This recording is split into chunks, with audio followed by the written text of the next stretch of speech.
So now all the views and likes are thankfully I just started. I made a huge mistake because I didn't have it stacked correctly. So this is, I'm gonna say it again just for everyone. This is my complete monthly hauls from from March all the way to August. So it's 6 months of comics, graphic novels. They are all from Image. Image Comics. There's two of them that aren't, but it's just because the printing is from a different publisher. But it was originally from Image Comics, so it is all Image. It's the way I buy books and everything. Without further ado, actually, I don't want to go further ado because they'll cut. YouTube will cut like the first minute or so. I don't know why. But yeah, I was like 16 minutes in too when I realized, wait, I'm going over April's books, and I decided, you know what? It's only been 16 minutes. Let's just go all over. Let's just go beginning. So two things. I got actual questions from people. The first one was if I've been reading Daniel Warren Johnson's Transformers or been collecting it. I have not been. I will do that pretty soon here, though. Like, once I get my Amazon list under control and I start getting the books, like, I would say maybe in January. And by then, Volume 2 will have been come and gone. So you'll get, like, 2 volumes of that review. I'll collect both those volumes.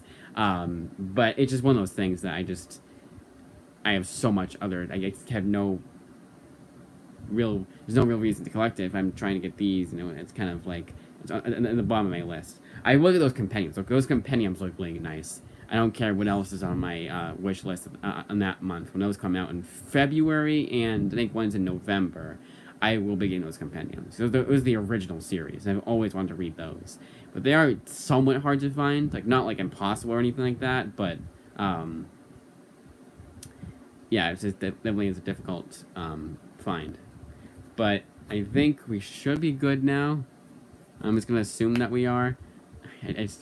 I don't know how much they cut because I was watching back on one of my live streams to see because I had to watch the video to see the description because I thought I'd have like what months it was. I had to see when I uploaded that video to make sure I was right when I said March to August, and it cut like the first like 5 minutes or so. So I just want to make sure that I'm not going through comics and have it cut. And that's why it's good to do these little intros, just so like I can get everything I need to say out of the way.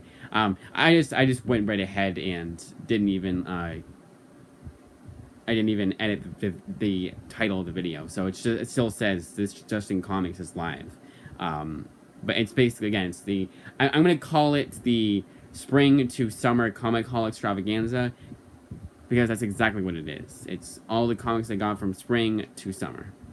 Without further ado, let's get into it. And yeah, I know the one downside is I actually had a viewer, and now I don't have anything, but oh well. I got to answer some questions. I just answered them again. And the other one he asked was Image Only Haul, which I said that already. It's an Image Only Haul. And then about Transformers, which I will be reading that pretty soon here. And then here's another one. Because I just deleted the upload, too. I didn't even bother to have a 60-minute video of nothing there. Yeah, I answered the question, of course. I probably should have done is I should have called it, like, edit the video and then named it, like, quick Q&A, even though it wasn't like that. Kind of like that, and then have this live stream. But without further ado, let's get into it. I'll wait one more minute. That's what I'll do. You know what? Maybe then we'll get a viewer, because I still see 0. But yeah, I know we had 1 like, 3 viewers, and it was kind of annoying because at the end of the video at that point. So what I'm gonna do is also make sure that we're not going to the wrong pile, and also make sure that that's good. Okay, I shouldn't make that mistake again. I'm sure I also forgot some. There we go. Yep, he's back. I'm sure that there's 2 people now, and 1 like. There we go. We're back. We so back, as they say. But it's entirely possible. I know I counted them all, so I know each and every book I have, like, is in the right month. I just had the pile. I just, like, looked behind me, grabbed whatever book was right behind me, and I just realized, oh, wait, in the wrong section. But it's still, first book up is still Underground. collecting 1 through 5 of Underground, written by Jeff Parker with artwork done by Steve Lieber and Ron Chan. Ron Chan doing the coloring, and Steve Lieber doing the writing. This one, Jeff Parker is one I've not read a whole lot by him. He did Batman 66, which I thought was just all right. Just I don't think Batman 66, as much as I want to like the Adam West series, I don't think it's ever going to be anything I'm going to get into too much, even though what people say about it interests me even more. I watched a few episodes of the TV show, and I liked them enough, but I wasn't super crazy about them. Like, not crazy enough to keep watching the series. Because the first season, I think it's like 30 episodes, and I could only get it from my library, and I only had so much time to watch it. I probably will try to do that again, though. Like, maybe do like a Batman month. Yeah, I should have done it last month, because that's when it was actually Batman month, but that was like maybe January or something, I don't know. But now like watch through the Batman TV show season by season, and then watch the movie, and then review it. It'd be kind of nice to do all the Batman TV shows. Start with 60s Batman, and go all the way to the Caped Crusader. But I'll always get around to. Anyways, here's the artwork for that book, and 1 through 5 of Underground. Next one up, this is Lazarus Churchyard, the final cut, written by Warren Ellis, with artwork done by D. Israeli. And pretty unique artwork already, I can say that right off the bat. Warren Ellis is a really good writer. One of my favorite comics of all time is Transmetropolitan, which is written by him. I even liked his Ultimate Universe stuff from Marvel. Even that I liked. So he's definitely a writer that I do enjoy his work. Not everything I liked. There was one I read recently by him. It was his Avatar Press series, Freak Angels. I thought that was kind of very bland. But I think maybe I was expecting something that wasn't going to deliver. So I definitely is worthy of a reread. I do want to read the Gravel by him. He did that for Avatar Press. It seemed like there was like 2 series of it. And even though my local comic shop had them and it's on discount too, it seemed like it was like volume 2. You know, like they'll do like a rebranding of Captain Marvel for the 40th time because it's not selling. It seemed to be like that. Like it was a new number 1. I could be wrong though, but it seemed like there was 2 series two Gravels I need to get. So I never picked them up. But this one collects 1 through 3, I believe. It was kind of like some special like a double-sized issue.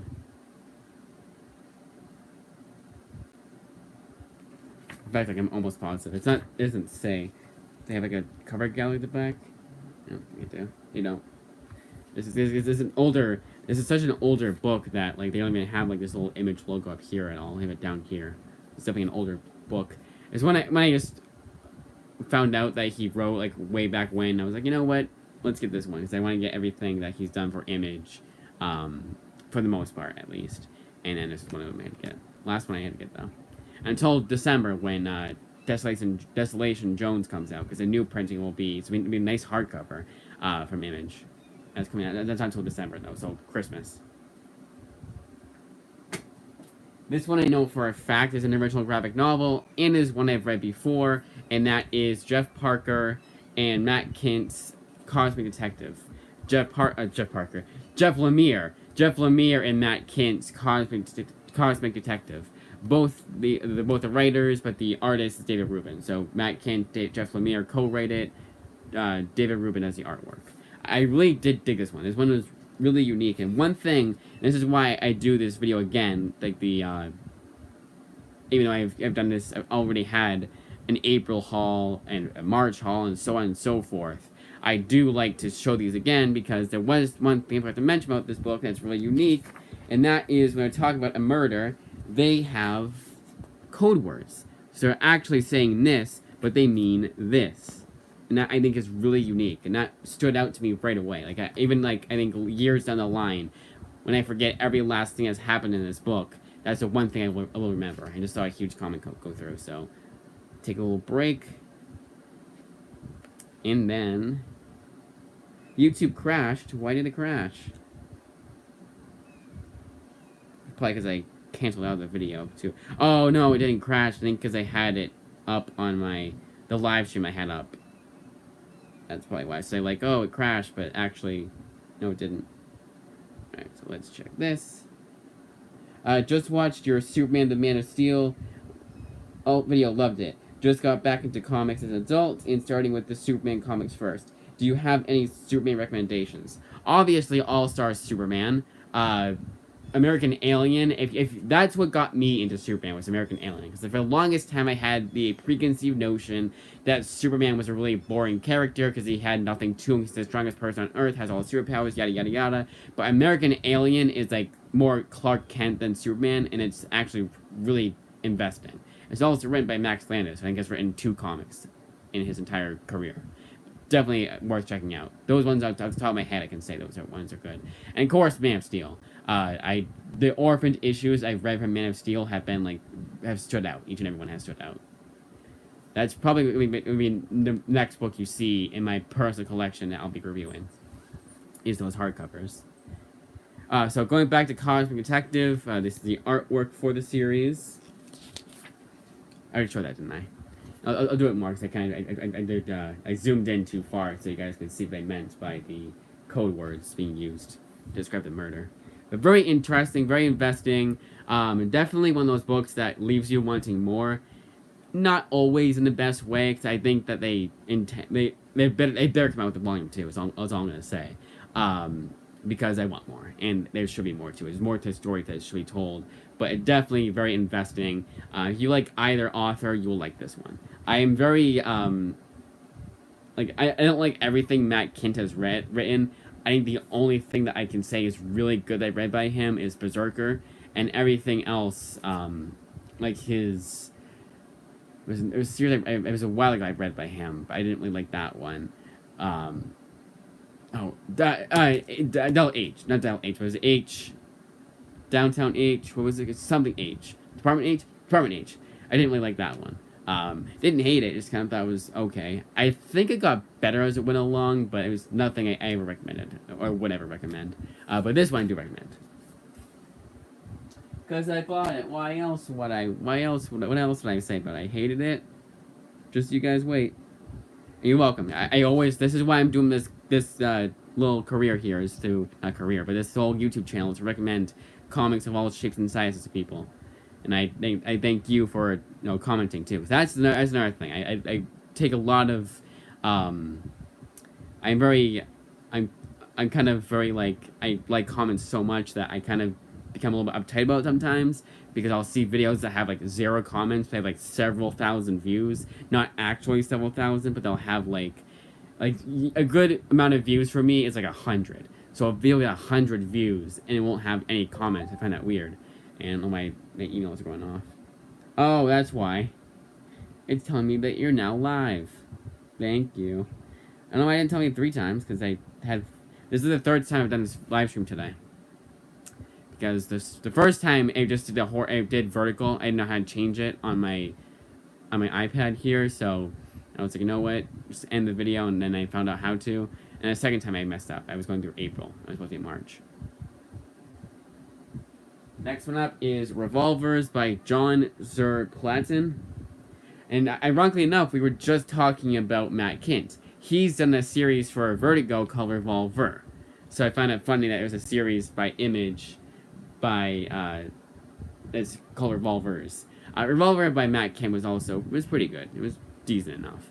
I think you need to give his stuff a second chance to really appreciate it. Because I think everything is going to be just like Berserker, and it's not going to be. Yeah, Revolvers collects 1 through 4 by John Zerplatin, but I also believe does the artwork too. But nice little sci-fi, right? Kind of mystery. It seems to be sci-fi there, that artwork, but no, Christian Nabari is the artist. And then Simon Gouche, it's G-O-U, Gouche, is the colorist. Gouche.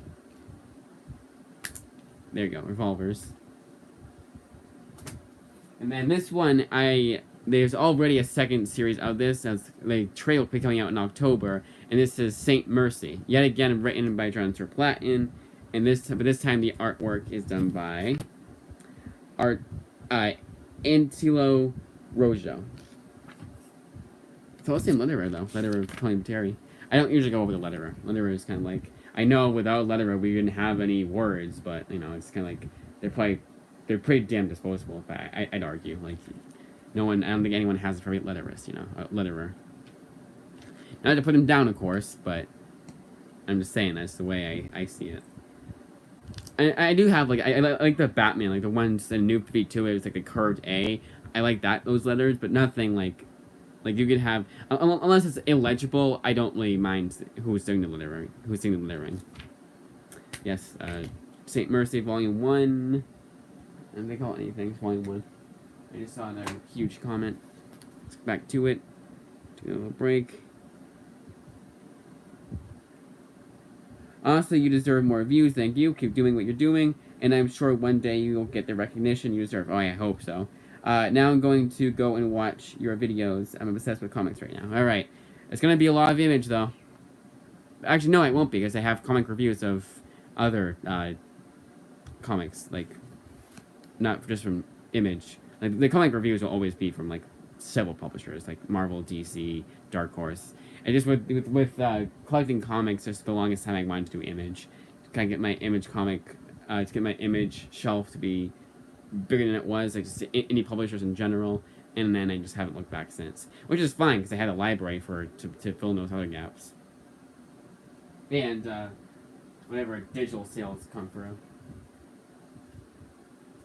Next up, we have Volume 2 of Creepshow. There's already a Volume 3 coming out, which I think now it's gonna be an ongoing. Actually, no, it's not gonna be. It's still, for whatever reason, Creepshow Volume 3 will not be called Creepshow Volume 3 Issue 1. They're going back to just calling it Creepshow, which is gonna be very confusing for first-time collectors. But Creepshow is like an anthology series anyways, so for the most part, you can pick up any issue of Creepshow and, you know, in this series and not be lost. It's not like Silver Coin, I believe. I could be wrong, but I think Silver Coin was the same as Creepshow, where it's just like, it was standalone issues. But I don't know why I want to say it was the same story, but each author put their own spin on it. Like, that was kind of like, you know, I used to do that back in elementary school. You'd start a story, and then you'd pass off to your friend, and the friend would continue on the story, and then a classmate, and so on and so forth, until it was basically incomprehensible. This one collects 1 through 5 of Creepshow. Creepshow Volume 2, 1 through 5. Bunch of authors here. I'm just gonna go over the most notable. You have Garth Ennis, Phil Hester, Dan Waters, Michael Walsh. So I'll go over all of them. Zoe Thorogood, Joel Farley, Alyssa Quitely, Nick Dragata, Saladin Ahmed, and David D.B. Andre, and Tim Daniel, doing all the writing. I'll show. You probably can't see it too well, but I think you can still zoom in on mobile for YouTube, so you can see all the credits. I'll try not to cover up too much. I think they're there. And also the artwork. I did that. Yeah, I did it for St. Mercy. I've been enjoying all the artwork so far. This is the routine I like going in. I like going in, like saying how much it collects, saying who writes it, who's the artist, and then showing off the artwork. And then that's how I do my comic hauls. It's the way it seems more professional. Speaking of comic hauls, gotta check what's going on with Amazon right now, because I have one that's supposed to come in today. Obviously, you won't be seeing that one until at least the 30th. But because it's gonna be part of this. Everything, like, it's complete. The ones that I'm coming in today are gonna be September's books, and those ones you won't see like they're a live stream with those until much later, like 6 months from now. But of course, you'll be seeing the end of the month haul, complete September haul. You'll see all those ones at that point. Yeah, let's check. It should be all of the same spot. Oh, our delivery. Nice. It says arriving between 11 and 2:15, so it's going to be probably, I'd say 1. Maybe 12:30. You might be still doing this while it's coming in. Alright, let's move on. The Nameless Director's Cut. This is written by Joe Pruitt. Art and cover done by Phil Hester. There's that name again. Here's the artwork, black and white, so no colorist. But and then this one collects 1 through 4, I think, or 1 through 5. All Nameless by this writer. So entire series all in one. That much I know. There it is. 1 through 5. 1 through 5 of the Nameless. All collected in this thin trade. I don't know why I said it was going to be more than that. But yeah, 1 through 5 collected in this trade for Nameless. I mean, another Joe Pruitt book, and this one, I got a really good deal on it. This thick book, Amazon shipping, Prime shipping, I got, like, I think I had to wait a little bit longer. I could be wrong. But it was Amazon Prime shipping for $11.99. And I believe it was last in stock, too. So, I got a good deal on this book. This one, people make a lot of comparisons to Hellblazer.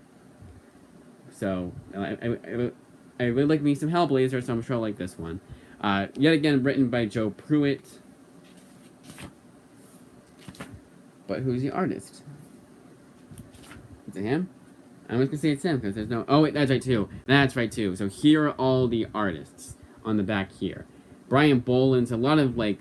I think Tim Bradstreet was one. A lot of big names I recognize from other books. I can't on top of my head, but they're big names.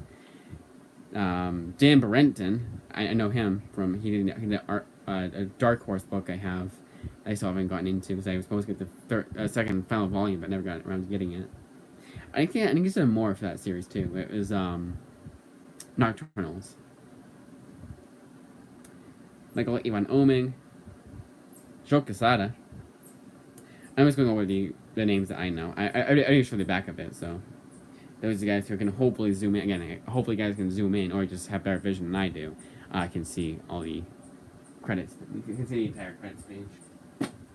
Now for the book I forgot about before, and I'm glad that I already did a second cut because I don't think that was a cut before, but it was 16 minutes later, and I realized, oh wait, I'm going to April's by accident because I had it stuck in the wrong spot. But this is Sex Criminals. Probably the most sexually explicit book I've read that isn't just porn. This is like it's an actual story. But it's called Sex Criminals for a reason. It's actually probably the best title ever could have come out with this book. But this is the complete edition, and very funny, I get it, haha, get it. But actually, a really good comic. Like, I remember it actually being funny, I remember it actually being good. It's probably Matt Fraction, one of Matt Fraction's, like, he really put his blood, sweat, and tears into this series. And it definitely is worthy of having its own omnibus treatment. There are also 3 hardcovers. I know some of you guys are like, I'll only buy a book if there's hardcovers. There's 3 volumes of oversized hardcovers on the omnibus size. But this is like a softcover omnibus. Compendium, I should have said. But this is a compendium, because compendiums are usually what people call softcover omnibuses. Sometimes they'll call a softcover an omnibus, even though it like should be called an omnibus, but usually these are called compendiums or complete editions, but I call them compendiums. And this one collects all the entire series, but specifically 1 through 30, and then they call the 31st and final issue the 69th issue. Again, going to the haha very funny sex joke route, which again, I don't blame it for at all. But all 31 issues of this series, or 69 if you want to be specific. Well, actually, it'd be the other way around, wouldn't it? I don't know. No, specific, because they call it 69 issue. Next one up is Rain. This one I did like. This one, it's not for everyone. Definitely is. It's never going to be in my top 10 or top 20 or anything like that, but I did dig this book. This one is technically written by Joe Hill, but this is the graphic novel adaptation, and the adaptation is done by David M. Booher. Art done by Zoe Thorogood, and colors by Chris Halloran. And here's the artwork for it. And actually, it's more than just what you think it would be about, which I really appreciate. I thought it would just be about, like, sad lesbian shit, but it's not. It's actually has a twist to it that I don't dare give away. Rain is a huge hint to what it's about. And I don't mind romance comics either. Like I'm not super picky with like comics. My Black Hammer trade paperback are called omnibus. Yeah, it's a good example. Great example. I know I think IDW does that too. They call it like just like the standard size. I don't think like standard size hardcovers they call omnibus. Again, I don't care. Like I'm just like whatever. But it's kind of funny. Oh, I know what they call omnibus. The irredeemable one. I have my closet over there. They call that. It's a soft cover. It's a huge compendium sized book, but they call it an omnibus. I get it. You can call it whatever. I think omnibus is a better term for comic collectors. I see omnibus like, oh, those things, and they buy them. Hopefully they know that it's paperback before they buy it. I hope they do know that, but they make it. They don't say in the description it's a hardcover and then lie to you and it's a paperback, obviously. But they usually do say paperback omnibus, hardcover omnibus. So there you go. Speaking of omnibus, this is an omnibus-sized book, but thinner than most omnibuses, and this is a great example of why you should be very careful buying books used very good. Because this book, you cannot tell what it is, because the dust jacket did not come with it. Everything else seems fine, like the binding is fine, everything else is whatever, but I had to get it used very good, because that was the best price I could get it at. It was like ridiculously expensive. I have no idea why. But this is Satellite Sam Deluxe Edition, collecting all 15 issues of the series, plus a bonus story. Sometimes it is better to chip in and get the more expensive hardcover, because sometimes it comes with more than just, variant covers, interviews, this, that I don't care about. Variant covers I do care about. My Wayward, I'm so glad I got the Wayward hardcovers, because they come with each and every variant cover, and posters. This is Satellite Sam, black and white. Read the first issue of this, and I thought it would be really, really boring because of the subject matter, but it was really interesting before they get to what the actual story is about. Because again, it's a lot of setup and everything like that. Then you get the huge, oh my god, holy shit, this happened. And then it gets carried off into the rest of the series. So even the setup was interesting. So another Matt Fraction goodie. I don't know. So yeah, Rain was 1 through 5, by the way, when it collects. I think Kilroy is Here was a bunch of issues. It was I think it was 10 issues. They had a bunch of one-shots from anthology books. But for the most part, I said what I collected, what each book collected. But that is all of books I got in March. We're already halfway there. No, we've been somewhat halfway there. Maybe 25% of the way there, if that. Now into April. So now we're on The Cull. This one some of you guys saw before. This is by Kelly Thompson. Again, mixed feelings with her writing. Really enjoyed her Black Widow. Didn't enjoy her Heart in a Box. Really enjoyed her Jessica Jones run. Did not enjoy her Deadpool 10-issue series. And I also liked her Heart in a Box. No, sorry. I also liked her West Coast Avengers. I didn't like her Heart in a Box. So it seems to be almost like every other book I read by her I like. Because again, we had West Coast Avengers I liked, or Jessica Jones I liked. Didn't like Heart in a Box. We have Black Widow that I liked. Didn't like her Deadpool run. I liked her, whatever the last one was I mentioned. There was 3 I mentioned. West Coast Avengers, then, like what I mentioned. Yeah, you get the point. West Coast Avengers, Black Widow, and,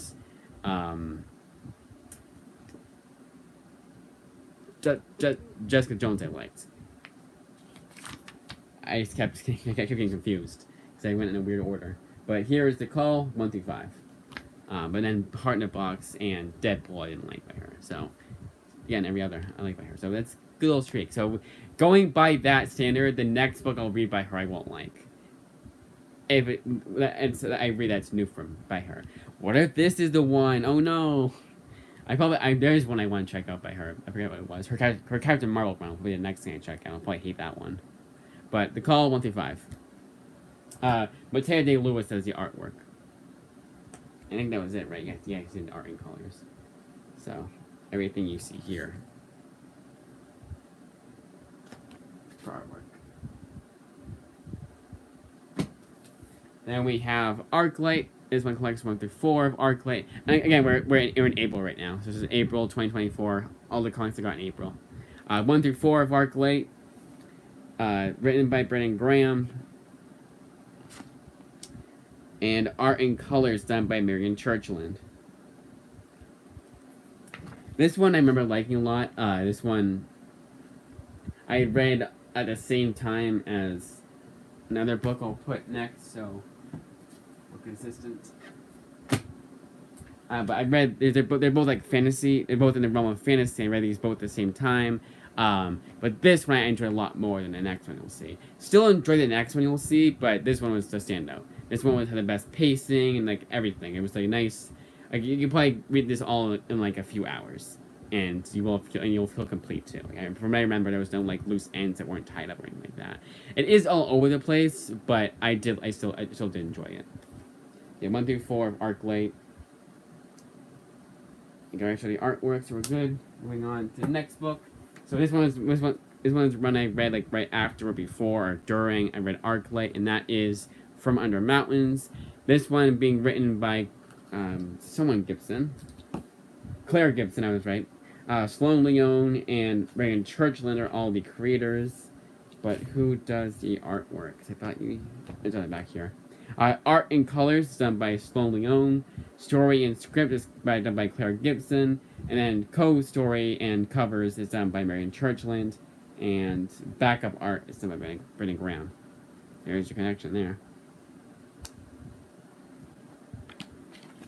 And here's the artwork for From Under Mountains.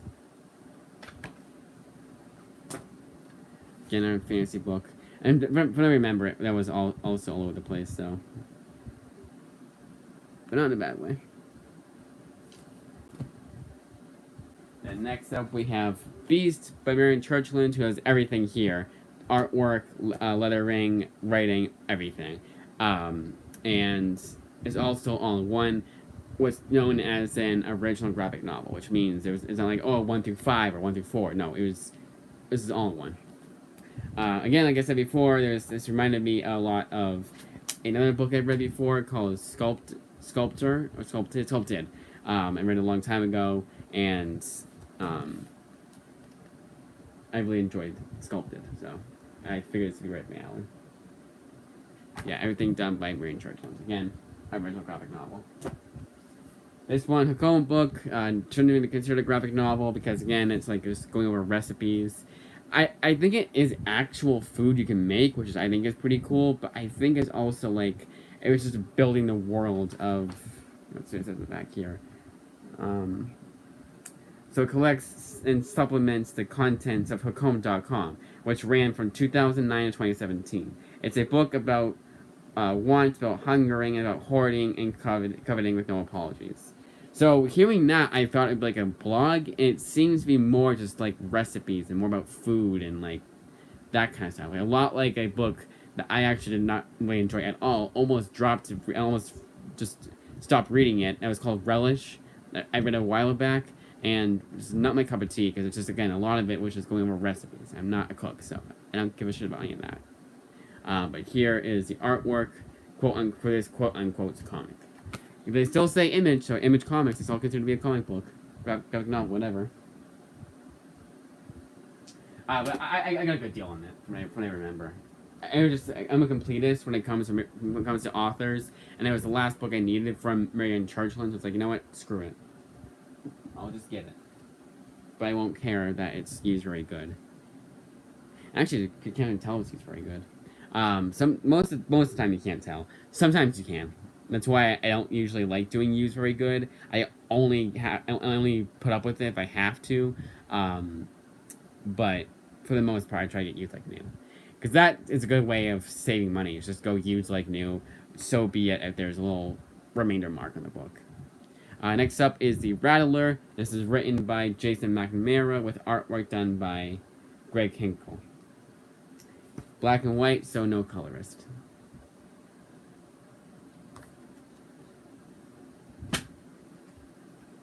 Then we have The Vault by Sam Sarkar with artwork done by Gary Gastoni. Here's the artwork for that series. Some of these books I just find out of the blue. Like this one and The Rattler, I had gone to Amazon, hit Prime, and filtered it cheap to low price low to high, and sometimes you'll find books like these that are like never even heard of them and never even heard the authors, and that's like the only thing they've written like in general. So it always is nice to just find something that's completely like going in completely blind to. But this is the vault. Oh yeah, I did have to pay this. I did have to deal with Use Very Good with this one. Just right in the back here. Yeah, I can tell that. So use very. So this is a good example of what use very good means. You get like little dings here, little dings there, little ding here. But sometimes Amazon will send you books that are this exact condition, and it'll be a new copy. So it's like this could have been a immaculate condition, and then because of the way it ships, you just get little dings here. Which I don't mind dings, because reading the book, I'm not gonna notice it if I don't think about it too much. I'll probably completely forget about it. So it's no skin off my back or anything like that. So whatever.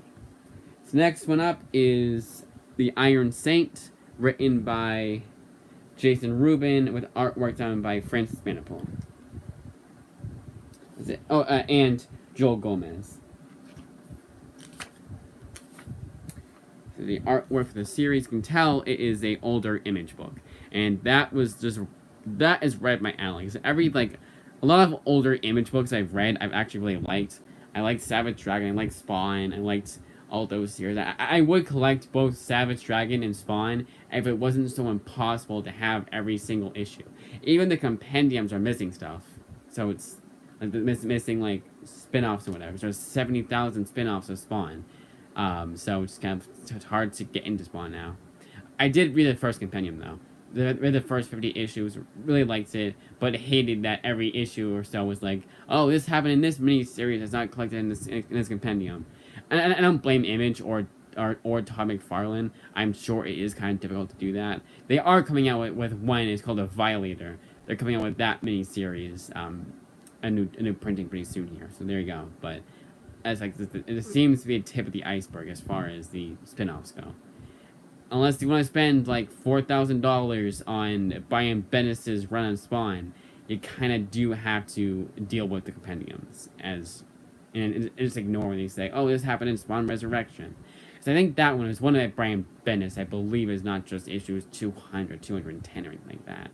I think it was his own spin-off series. Could be wrong, but I'm almost positive that's what I found out. But yeah, Iron Saint. This one is issue 0 through 4, right? Yeah, 1 through 4. Yep, 0th issue. So 5 issues total. 0th issue and then 1 through 4 of the main series.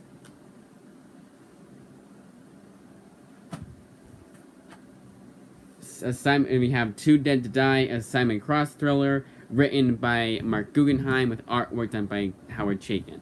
This is an original graphic novel, so it's all in one. I really do like Mark Guggenheim's writing. I have yet to read anything by him I didn't like, but I haven't delved too deep into his writing. I just remember, like his Wolverine Civil War, I really dug. His Spider-Man run, I really dug. It was the President's Day issue, the one that has Obama on the cover. That was the whole reason why I rented that from my library, or got that from my library, and brought it from my library. And the actual story itself is definitely the most disappointing of all of them. But it wasn't even written by Mark Guggenheim. It was written by someone else. I forget who. May have been Dan Slott or Christmas Gage, one of those writers that I don't really like anyway. So there you go. But yes. Simon Cross, written by Howard Chaykin, written by Mark Guggenheim, artwork done by Howard Chaykin. Again, it was an original graphic novel, so it doesn't collect issues. This one collects 1 through 5 of Torrent, yet again written by Mark Guggenheim, Justin Greenwood doing the artwork, and colored by Rico Renzi. And there's the artwork for it. Seems to be the number one like best-selling genre for comics is superhero, and I do tend to like kind of like still have like a sort of like just in general I have like a superhero fatigue.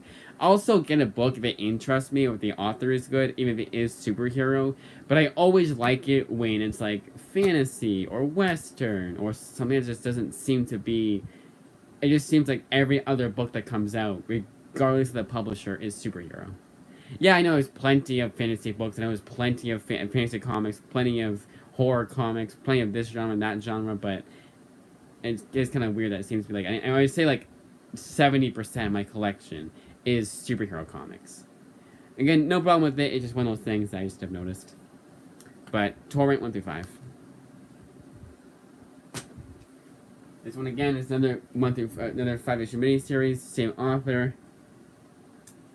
But this one is the artwork. Artist is Tara Butters. Actually, it's the co-author. Co-authored by Tara Butters. Ryan Bodheim is the artist.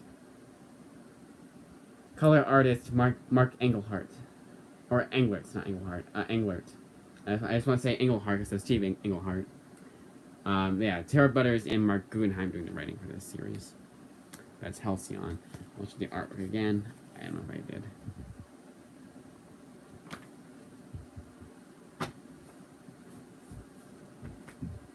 Next up, we have Stoneheart, which is 1 through 6 of Stoneheart, I believe. They're already coming out with more issues. They just went on a little bit of a hiatus. But this is written by Emma Kubert, who also does the artwork for this series. And why aren't we saying... Where's the table of contents thing? Not table of contents, but where's the credits page? There it is. Yeah, 1 through 6. 1 through 6 of Stoneheart. And here is the artwork for Stoneheart. And then the next 1, 2, 3, 4, and the last 4 for the month of April, it's all written by Brian Wood. I went all out and finally finished up my Brian Wood Image Comics collection. I'm almost positive I have everything that he's done. There's a nice little website called League of Comic Geeks, and if you want to know like every last thing a writer has written and done the artwork for, that's the best place to go. Wikipedia isn't gonna have everything. They don't even have it. Ed Brisson doesn't even have his own Wikipedia page, and Amazon is just a little bit difficult because there's just so much, and it's like if you want to go by publisher, League of Comic Geeks, all you do is hit Control F, find like Image, or find everything he's done for Marvel and whatever, and there you go. But this one's called Mara, written by Brian Wood. Meg Doyle and Joy Belair doing the artwork. Meg Doyle doing the artwork, and Joy Belair doing the coloring. Pencil thing, they call it. But there is the artwork for the series. It's T for teen, so I'm allowed to show this, because this is already a T for teen video. I think it is 1 through 5. I'm almost positive it is. But Brian Wood is another really good writer. So for the most part, what I do is, like, I don't try to get just everything I've never heard of before. Like, not even, like, everything I've never heard before. No, not the artist, not the writer, nothing. Story, nothing. I do try and do, like Mark Guggenheim. I liked his. Oh, let's see what he has done for Image. I'm saying with Brian Wood. Brian Wood's a really good writer. I liked his DMZ. Absolutely loved the New York 4. Fantastic series. I need to get the next volume of for my library. There's just so much I need to get. Next time you see my library haul of what I'll be reading the next few weeks, it'll be in there. Nope, 1 through 6 of Mara, not 1 through 5, 1 through 6. Next, this one's an OGN anyways. This is a Taurus. Tony Cypress doing the artwork here. It was still written by Brian Wood. Black and white, so no colorist. Making it easier for me to, just one author. Oh, sorry, just one artist. But yes, Taurus.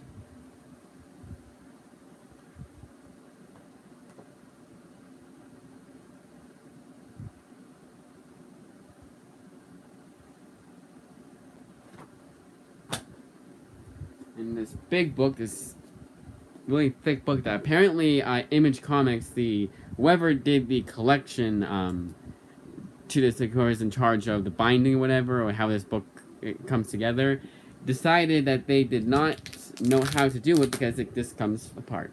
Now, what's nice about this is because the way I have my books, I have them like on a shelf. I have them like squeezed like really tight together, so the binding has like kind of fixed itself. You will see 2 copies of this book. That's because I want 2 copies of this book, so in case one falls apart, I have backup. And the backup has no problem with it.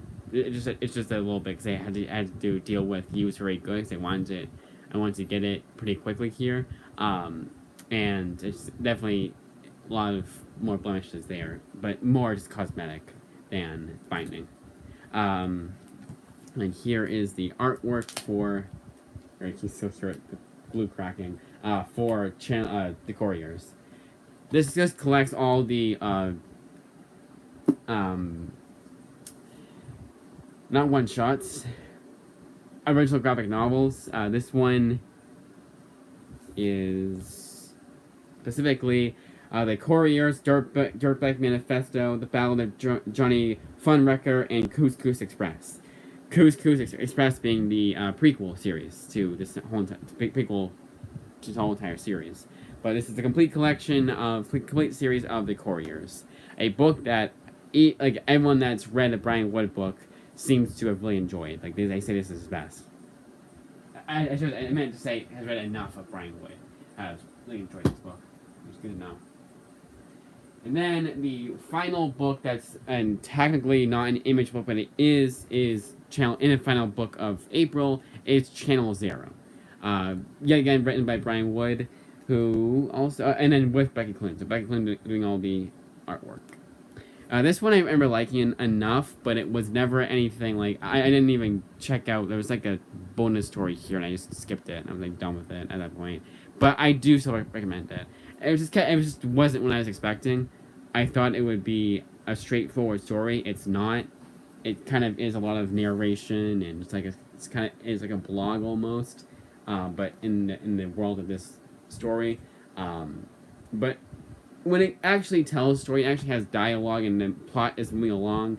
It is pretty interesting. So just kind of mixed feelings on this series as a whole, but I do recommend buying it, checking it out if you're into Brian Wood, especially if you really like his DMC. Now on to May, which is going to be such a big pile. I'm going to make sure that everything stays together and doesn't fall apart. Not fall apart, no avalanche. As I meant to say. So now we're on to April. Now we're on to May. Done with April, on to May. There's going to be a lot of books, so this is my birthday month, back in May. And this is first one up is Son of Hitler, written by Anthony Del Cole. Artwork done by someone more. No, sorry, co-written by Jeff Moore. So Anthony Del Cole and Jeff Moore doing the story. Artwork done by Jeff McComsey. And because it's in black and white, kind of, sort of, no colorist. It's a kind of like different kind of black and white, but still like a noir kind of feel to it. But this one is a historical fiction book about a potential son of Hitler. Really interesting. I remember really digging this one. But not as much as the next book, and this is an original graphic novel, by the way, so all in one. But the next book, and that is Simon Says Nazi Hunter. This one was really damn investing, and also is based on a true story, so has that going for it too. But if I hadn't read this along with Son of Hitler would probably have been my pick of the week. But this one is written by when I read it. Son of Hitler. Simon Says is written by Andre R. Fratino, and the artwork is done by Jesse Lee. They just show this. They don't show who's who, but I know Anthony R. Fratino is the writer. I don't think Jesse Lee is the co-writer. I don't think that's what they did. Because then who's the artist? They bought the artist? Actually, they say it. Let me see if you guys aren't going to see anything, but I just want to see if they show it anywhere. They probably don't.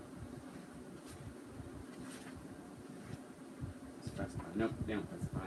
Oh well. Next up is a 3-volume series. I'm just gonna show.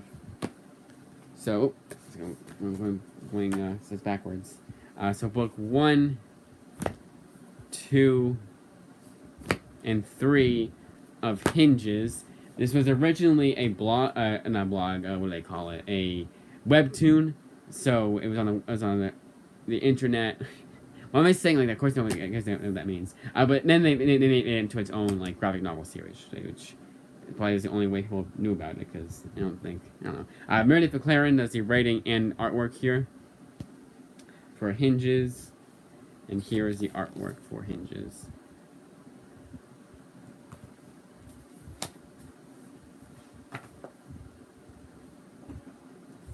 Next up, we have Krampus. This one I read. I thought it was alright. Wasn't a huge fan of it. There actually is a new printing of this series that's from Oni Press that my library has. I almost picked it up thinking it was a sequel, but it was just through Oni Press. Now it's just a new printing.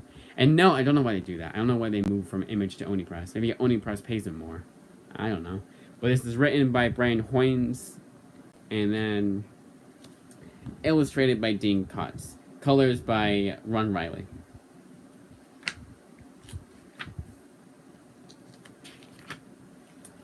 And here is the artwork for Krampus. Down there in the movie, and they're completely different.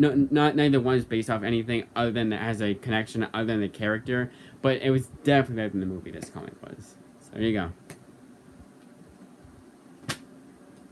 Another Brian Hoynes book. This one is Secret Identities, and I don't know if anyone else has this book, but my copy is printed upside down. The first issue is printed upside down, and I don't think that was done on purpose, because the digital version has it right side up. It's very weird. I don't know why they do that, but they do. It's fine. It's just the first issue. It's after here, so you get the right side up. It's right side up after the first issue. This one collects 1 through 7 of Secret Identities, written by Brian Hoynes. And yeah, what's also weird is that you don't get anything, like any credits page, until you get past the first issue. See, you already have all the first issue, and then they have this little credits page. So Brian Hoynes does the writing, story edits done by Jay Farbear, art by Elias Karias. I'm only saying his last name like that because it rhymes. And then Charlie Kirchhoff does the colors for issue 1, and the rest of the series is colored by Ron Riley. Secret Identities 1 through 7. All seven issues plugged in that pretty thick trade, honestly. Singularity, original graphic novel, written by Bear McCreary and Matt Groom. This is one of those books that I think it's like Berserker by Keanu Reeves. I think Matt Groom is the actual author, but Bear McCreary puts his name there just because he's a somewhat well-known person, musician, I believe he is.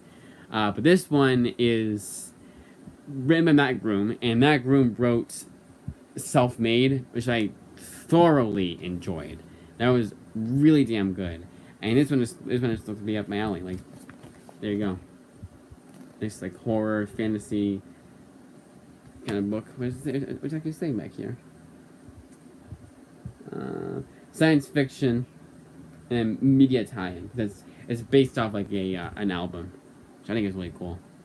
Let me say it actually. Inspired by and a companion to the original Wreck.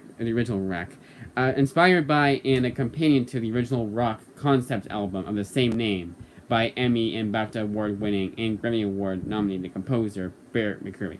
Bear McCreary. That's what he is. There you go. That's what Singularity is. Pretty interesting. I like it when comics aren't just, oh, I made this comic and it's, they try to do it something a bit different. I don't. It's not make or break a deal for me, but man, putting away these almost over 100 books, maybe even 200 books, is gonna be such a pain in the ass to put this back on my shelf. Because I took this all off. It took me an hour to take them off, and I kept forgetting about books and kept being oh wait, this one, that one. But thankfully, I have it all in one spot. It's not all in one. It's not like I have some of them downstairs and some of them in the garage. No, I have them all in the same spot, which is nice. And my parents are going to have to rip them from my cold, dead body to make me move them from my bedroom. The bedroom is a nerd room.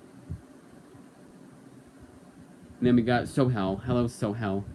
Or Soul. Soul Khan. Kamala Khan. Okay, it's a comic YouTuber. Isn't that funny? I do need to check out that Ms. Marvel series. I actually like the comics. I'm like one of 5 fans of the Kamala Khan Ms. Marvel comics. We all meet up. We all have Ms. Marvel Comic Cons where we meet up, all those 5 people, and talk about how much we forget about the series. And to be fair, there was several times I go back to reread Ms. Marvel Kamala Khan, and I'd be like, I forgot all about that. I forgot all about that. I forgot all about this, but in a good way. You know, it's also my brain. You know, my brain is I work with repetition. But if I can remember almost the entirety of Preacher and that's 60 issues, I should be able to remember a good amount of Ms. Marvel. I do, but there's a bunch of things I forget about. But I wouldn't say a bunch. I just said there was certain things that I would come back to it and completely forget about it. But I do like that series, especially the G. Willow Wilson run. That was my favorite run of the series. And then, so next one up is the Schlub, written by Ryan Stegman and Kenny Porter. Now, for the longest time, I have never really known what a co-author is, and Kenny Porter was interviewed by New York Edition, and I just so happened to be on YouTube when I saw him go live, and I asked him. And he had said basically, there's a long explanation, but basically he came up with Ryan Stegman came up with the concept, and they both insert jokes and both insert like certain, and it literally is a co-author. They had their own spin to it. I think each person like Kenny Porter, this book would not be the same without Kenny Porter or Ryan Stegman. So they kind of it literally is what co-author should be. But something like Cosmic Detective, which I just talked about a little bit ago, that is a good example of, I think it's more a Matt Kindt story than a Jeff Lemire story, because of how the sci-fi elements, how they're portrayed, and how dialogue is, and everything like that, like how story is, and all that. I could be wrong, but that's what I think, at least. But anyways, the Schlub, this is 1 through 6, I believe. What it collects. Yep, 1 through 6. Alright, and then here is the artwork for the Schlub. And then, oh, it's the artist. I'm gonna go with artist. I was talking about. Art is done by Tyrell Cannon. Colors by Mike Spicer. He used to, everyone likes Mike Spicer. Everyone loves Mike Spicer because of Wonder Woman, the Dead Earth book he did for Black Label. Blue and Green. This is one I read before. Didn't really dig it, but it's Rumvy, so I think it's worth it. I need to reread it. I remember the artwork is really good, though. So you can get behind that at the very least. Okay, there's the artwork for Blue and Green. This one I thought was 3 issues, but it's just they just break it up into 3 chapters. It's an original graphic novel. So the artist is Anand R.K. is the artist. John Pearson is the color artist. So those guys to thank for the unique artwork. I do like that almost like painted style of artwork. I don't, not too picky with artwork, but when it's unique, that will make me already will make me say, well, at least the artwork was really good. Like artwork was really unique. Like, I'll give a lot of props to that where credit is indeed due. But of course the story isn't as good. I still won't recommend. Okay. I don't like recommending books just based off the fact that, oh, the artwork is really good, but the story sucks. Like, not something I like to do. I mean, sometimes I guess there are certain exceptions, but not really. I can't think of any on the top of my head. Even like 90s image books are just kind of so bad or good. They kind of like probably it's like a time capsule in a good way. Terror War. This one's written by Saladin Ahmed with artwork done by David Costa. Yep, I remembered. And this one collects all 9 issues of Terror War. I believe it was 9 issues. Saladin Ahmed with his indie work, like to do the 9 issue series apparently, because he has another one called Star Signs. That's also gonna be 9 issues. It's a good um good deal though. I got this book for 17. Anyway, it's my birthday, so it's a gift. But $17.99 list price for 9 issues. That is unheard of. That's a damn good deal, no matter which way you throw it. Spin it. Not throw it, spin it. Next one up is another original graphic novel, and this is Suburban Glamour. I dug this one too. Not the best thing that Jim McKelvey has done for Image, but shows that he's just as good a writer as he is an artist. And here is the artwork for Suburban Glamour.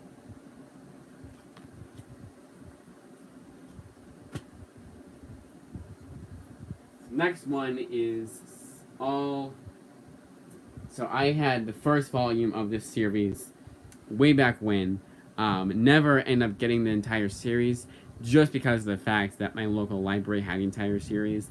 But I like this series so much. It is probably my favorite Image book I've read thus far, and that is Wicked and the Divine, volumes 2 through 9. Again, I have volume 1. It's like I didn't get it. I got it a long time ago. I think it was like 2020, I think. So a while ago. So this one, I'm going to show you artwork for volume 2 because I don't want to show any potential. I don't want to show any potential spoilers. For showing off the artwork, I just go to a random page. So the Wicked and the Divine, volume 2, Phantomonium. It collects issues 6 through 11. Volume 3, Commercial Suicide, is total 17. Rising Action, volume 4, is 18 to 22. Volume 5, Imperial Phase Part 1, is 23 to 28. Volume 6, Imperial Phase Part 2, is 29 to 33. Volume 7, Mothering Invention, is 34 to 39. Volume 8, Oldest and New, collects all of the one-shots. They're like, they call one of the funnies, there's a Christmas annual, and just all specials. They just say that on the back here. They don't say specifically what it collects. Let's check here. And just whatever they did for the one-shots. Yeah, it's not showing it. Maybe on the back here. Nope. Alright, so all the one-shots, they decided to wait until volume 8 to release them all. I don't know why they didn't just add it to their respective issues, because I think some of them you kind of need to, like... They brought more to the story. Like, it was like, oh, this thing you missed in, like, this issue that we alluded to, here's where we elaborate on that thing. But I don't think there was that. I think it was just, like, standalone issues. And then Wicked and Divine Volume 9, okay, which collects 40 to 45. So final 6 issues of this series. So 45 issues total for Wicked and Divine. And this is a good example of used very good again. So you see those little like dings there, little scratches almost. Definitely tell us my hat before me. And that's why whenever I get a used very good book, I like to like really like just every page make sure that they flip through it and flip through it like slowly too. Make sure there's nothing like there's no there's no pages that are torn or no pages are falling apart or bent into one another. And so far so good with used very good. I don't like doing used very good, but if I have to, I do. I don't usually care that much. It's not preferred, but sometimes it's necessary. Son of Shaolin, yet another book I've read before, and I really dug this one. Was really damn good. I wanted this one to be longer than it actually was. It's a pretty thin book. This one is written by Jay Lungo, creator and writer. Ken White is the artist. Diego Rodriguez is the colorist. Oh, I didn't go over anything for Wicked Divine. Hang on, I'll go back to it in a second. Yeah, I just forgot about that. So Wicked and Divine, Jay McKelvey and Matt Wilson. So Jay McKelvey does the artwork, Matt Wilson does the coloring. And of course you have some guest artists, but for the most part it's those two writers, or those two people. And Jay McKelvey did everything for Suburban Glamour. Was he even the colors for Suburban Glamour, or was that just him? Yeah, he did everything. I mean, Matthew Wilson is the cover art, but everything else done by him. Oh shit! This is 1 through 4. Sorry, 1 through 4 is Suburban Glamour. It's not an original graphic novel. I know it doesn't matter to you guys. It matters to me for completeness sake. And I just if you're like me, it will matter to you guys. But yeah, 1 through 4 for Suburban Glamour. Then Son of Shaolin, I know for a fact is an original graphic novel. It's too thin to be anything more than that. Unless it like 3 issues. But here's the artwork for Son of Shaolin. Yet again, written by Jay Longino. And then the... Maybe getting the... Oh, it's together. Kenan White is the artist, and Diego Rodriguez is the colorist. Great artwork, too. Everything in here. It's like... I can't imagine it wouldn't pique your interest. Make sure I didn't get any more comments. I don't think I did. I think we're good.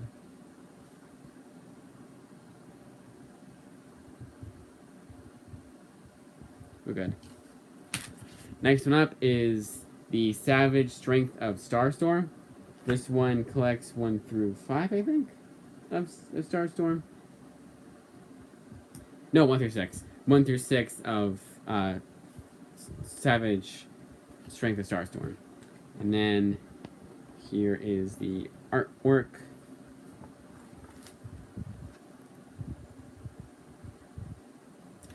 And I think... Oh, sorry, who wrote it? So this is written by... story and art is done by Drew Craig, and the color and letter is done by Jason Feinstone. Yeah, you guys can tell how long I've been doing this video for. I don't usually do... I wouldn't say I don't usually do videos this long, but I haven't done a video this long in a long time, so... I know I'm kind of like out of focus. I'm trying to kind of doing this, and I'm like so focused on that. And I was also looking at the screen too.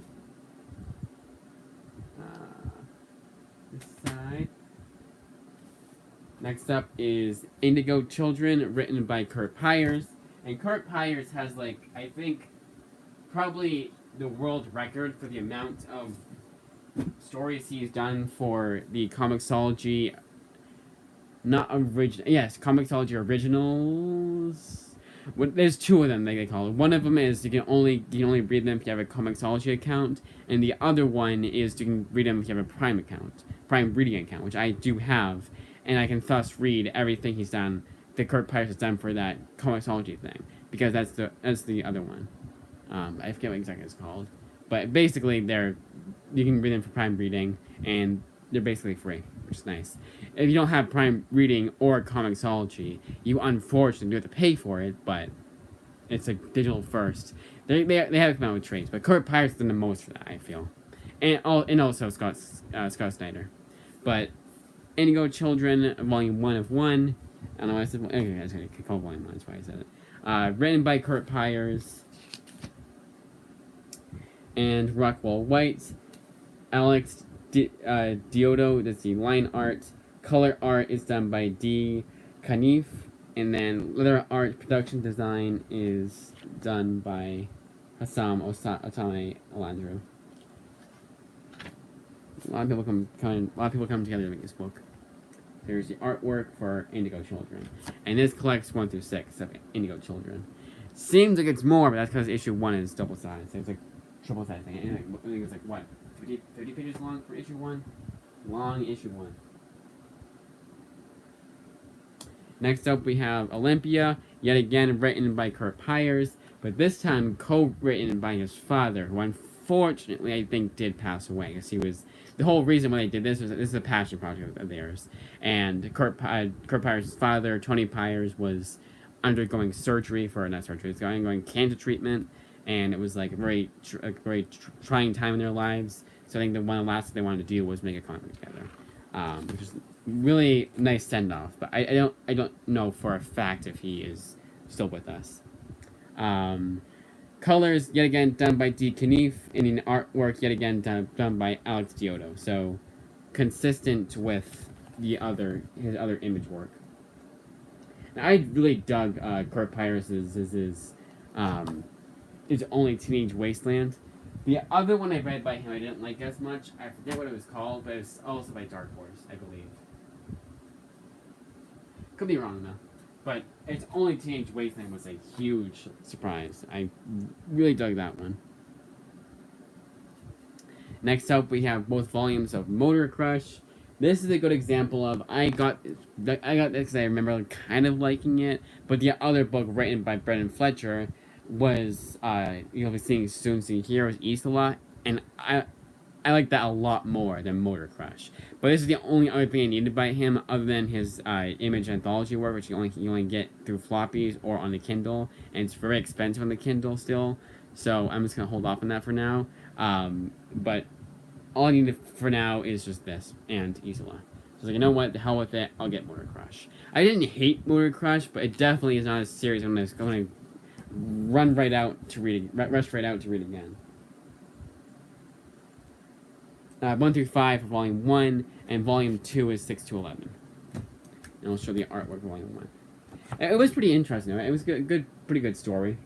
Very unique setting and like story elements, but I'm sure most of them have been stolen from other better sci-fi dystopian books and movies and TV shows and games and everything else and other comics. This one was really good. This is Isola, yet again written by Brendan Fletcher. Like one of the artists, I'm going too fast. I'm going way too fast. Even though I only missed one.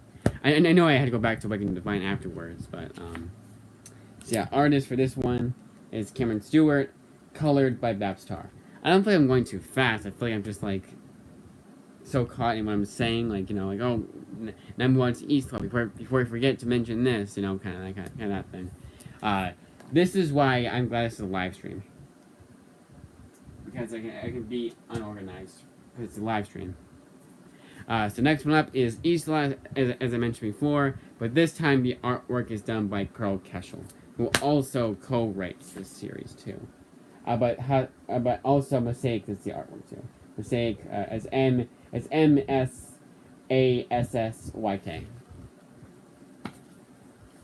Masaski? I don't know. But here's the artwork for Isola. Volume 1 collects 1 through 5, I believe. I'm almost positive. Let me double check if I know for a fact I'm right. Yeah, I was right. 1 through 5, Volume 1, 6 to 10, Volume 2. Double check because I know one of them was like, oh no, actually this is 6 to 11 because that was 11 issue mini maxi series. I think this one was the one that was 6 to 10. Yeah. So all 10 issues of Isola in 2 volumes. Again, I really dug that series. Probably because there wasn't a whole lot of dialogue, and that's the worst thing for Brendan Fletcher's writing is his dialogue. It's not terrible, but his background writing is one of the worst comics I've ever read. I'm not exaggerating at all when I say that. I legitimately think that his background writing is one of the worst comics I've ever read. Not just because it's a complete nosedive from Gail Simone's underrated and overhated run, but also because it's just a bad comic in general. Next up is the Unearthed Cemetery Blues. One of those books that I have never heard of before. Never heard the author either. Actually, even the artist too. Writer is Ryan Rubio. Artist is Thomas Boatwright. But this is one of those books that this is the only thing that Ryan has under his shelf, under his sleeve for comics. Like, it's the only thing he's done. And I always find that funny. Like, that's the only thing he's done. Like, not just for Image, not just for Dark Horse, it's in general. It's the only thing he did. Like, how the hell did you get hired? Do you know somebody in the comic industry, or is Image just that like lenient back then? Both, probably. Next up is The Agency, written by Paul Jenkins with artwork done by Kyle Hotz. This one collects all 6 issues of The Agency. Good, no issue 0. Paul Jenkins, the supremely great, fantastic writer.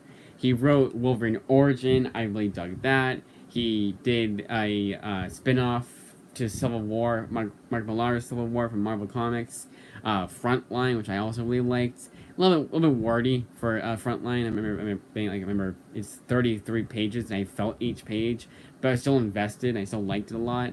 I can't think of anything else he's written out of the top of my head. Yeah, that Spider-Man run that was really good, but other than that, I can't really think of it off my head. What else he did, but the agency. We also have Tom Judge, The Rapture. Now this is one of those weird books. It's not collect one issues of Tom Judge. In fact, it was called Universe, and it's 1 through 8 of Universe, and then Tom Judge End of Days one shot. Very weird, but that's how I decided to do it. And you can tell it is an older Image trade. And also, I don't know if you guys can see this because you can't physically hold this book, but you can really tell that this book is very good. There's a little ding there if you can see it.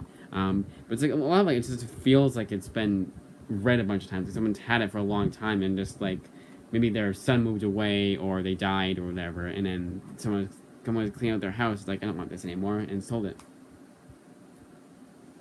That's what it feels like.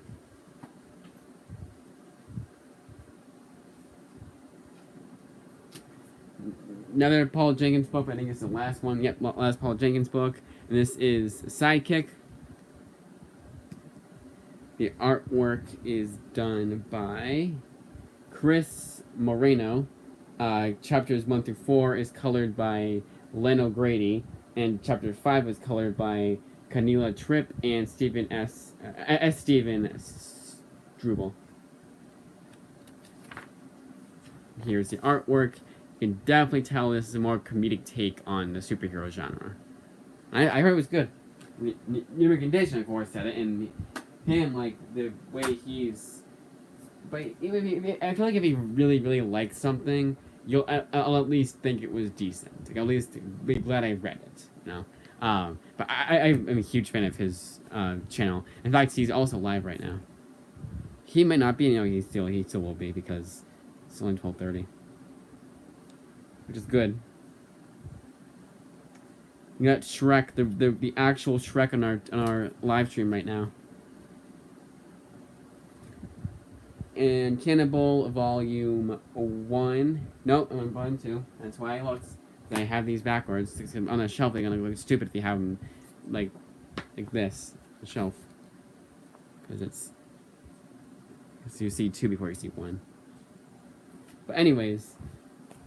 Cannibal, because it would go like Wicked and Divine volumes 1 through 9, and then Cannibal volumes 2, then 1. Whoopsie, backwards. So that's why the way I have to have it. That's why sometimes I'll be like, Wicked and Divine, wait a minute, that's volume 9, not volume 1. Or volume 2, rather. But anyways, Cannibal volume 1, written by Brian Buccellato and Jennifer Young. Mateus Bergera is the artist, and then Brian Buccellato is the colorist. That's pretty neat. Then we have, here's the artwork for Cannibal. Now this is one that I've only read the first volume of. Thought it was decent enough. Wasn't like super invested or anything like that. But I also am glad I got this series for finally, because I want to finish this once and for all.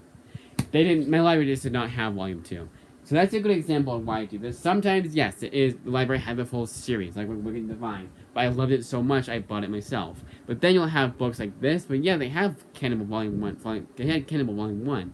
And I could have just got Volume 2 myself and saved, what, $5? I guess both off third-party sellers, I believe. So who cares? I'm just going to buy both of them, might as well. And I'll have the whole series, and I can start... And when I start it, read what I want to read, you know? It looks stupid to have only Volume 2 of Cannibal on my shelf. Yes, Cannibal Volumes 1 and 2. Brian Buccellato. We're getting there. I don't mind this video going longer, but it's just kind of like, I didn't realize that after like an hour or so, I'm going to be getting a bit burnt out. Bingo Love, the Jackpot Edition. This is a good example of my tastes in comics are like just so out there and so like unique that I can read something like this, but then go off and then read something like Preacher that, if anything, would make fun of a book like this, and for good reason. and also be super vulgar and unapologetically offensive in a good way. Like Preacher is my ultimate, like that's my favorite comic of all time. So I should tell you guys a lot more about me than anything.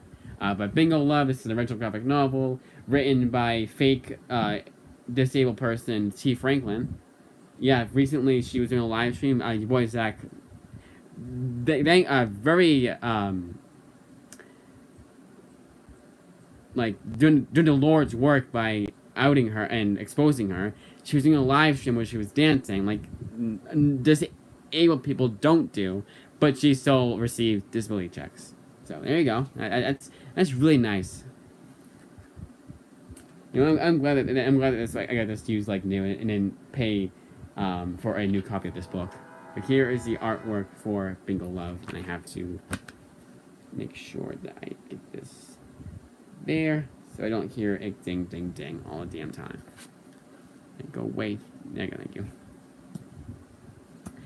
So Jen St. Ange, Joy Sun, and Cardinal Ray. This here page. There you go. That's all you get. Did I show the artwork? Show it again. I'm pretty sure I did. It was a cute enough story. I will give T. Franklin that. It was a cute enough story. It wasn't insulting. It wasn't like, oh, we came across this racist cop and he was acting like, and then make it like over exaggerated. No, it seemed very grounded in reality. That I will give her, but I will not give her any more of my money because that's the only thing I'm going to buy by her. Everything else is going to be pirated or library. The only reason why I got that book is because the complete edition comes with more story. And my library had only the original, like, 80-page graphic novel. Only reason why I got it. I was like, screw it. I liked it enough. Fuck it. But I'm not going to feel good about it. Blue Estate. And again, I'm also a separate the art from the artist kind of guy. But I'm in the middle of it. Like, some of it I'm like, yeah, I can buy this book by this author that is a terrible person. But also, I'm not going to feel too great about it either. If he's a good writer, but he's a terrible person, like Mark Waid is a great example. He attacks people for having opinions that are politically different than his, and he really goes after them. He's like one of the best writers of all time. People like would like put their, I'm gonna be a little vulgar here, would drag their balls through like molten lava just so they could, or not molten lava, they said like broken glass, just to be half as good as Mark Waid. Why is someone here? What's going on?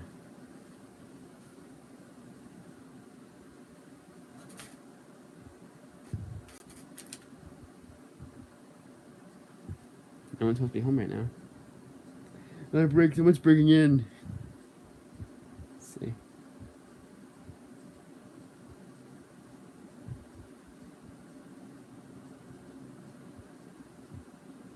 The dog escape? No one's home right now. Oh well. Maybe I just heard something. Maybe it's the wind. Wait a minute, the dog's under the bed, isn't she? Yeah, she's in the bed, never mind. False alarm. My dog was so quiet, I heard something like that. It was the pool door, the door that goes out to our pool, like the little screen room, and I heard that close, and I'm like, what the hell? So someone's at the house, but no one's at the house right now. That's why I'm doing this live stream right now, too, because I can do it uninterrupted. I can do it uninterrupted. This is why I don't tell you guys the state I live in, because I can say shit like this. And the only one who's gonna know who I live is my cousin if he appears on this live stream. So there you go. Anyways, moving on. Back to the video. Blue Estate Volumes 1, 2, and 3. Collecting 4 issues each. 12 issues total. And then this is written by... All of it is written by... Where's the name? Victor Kalachev and Kosta Yanev. Created by those two people. And do not have any artists. I'm not going to say who it is.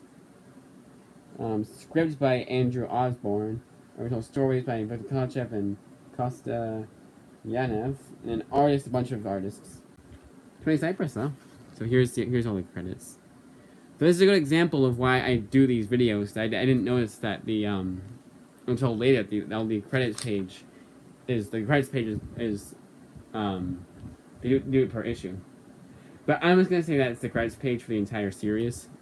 As I naturally assume, because you never know. Like, they could have, like, a good example is Book of the Divine. Not every issue is drawn by the same artist. Sometimes they would have guest artists and colorists come in.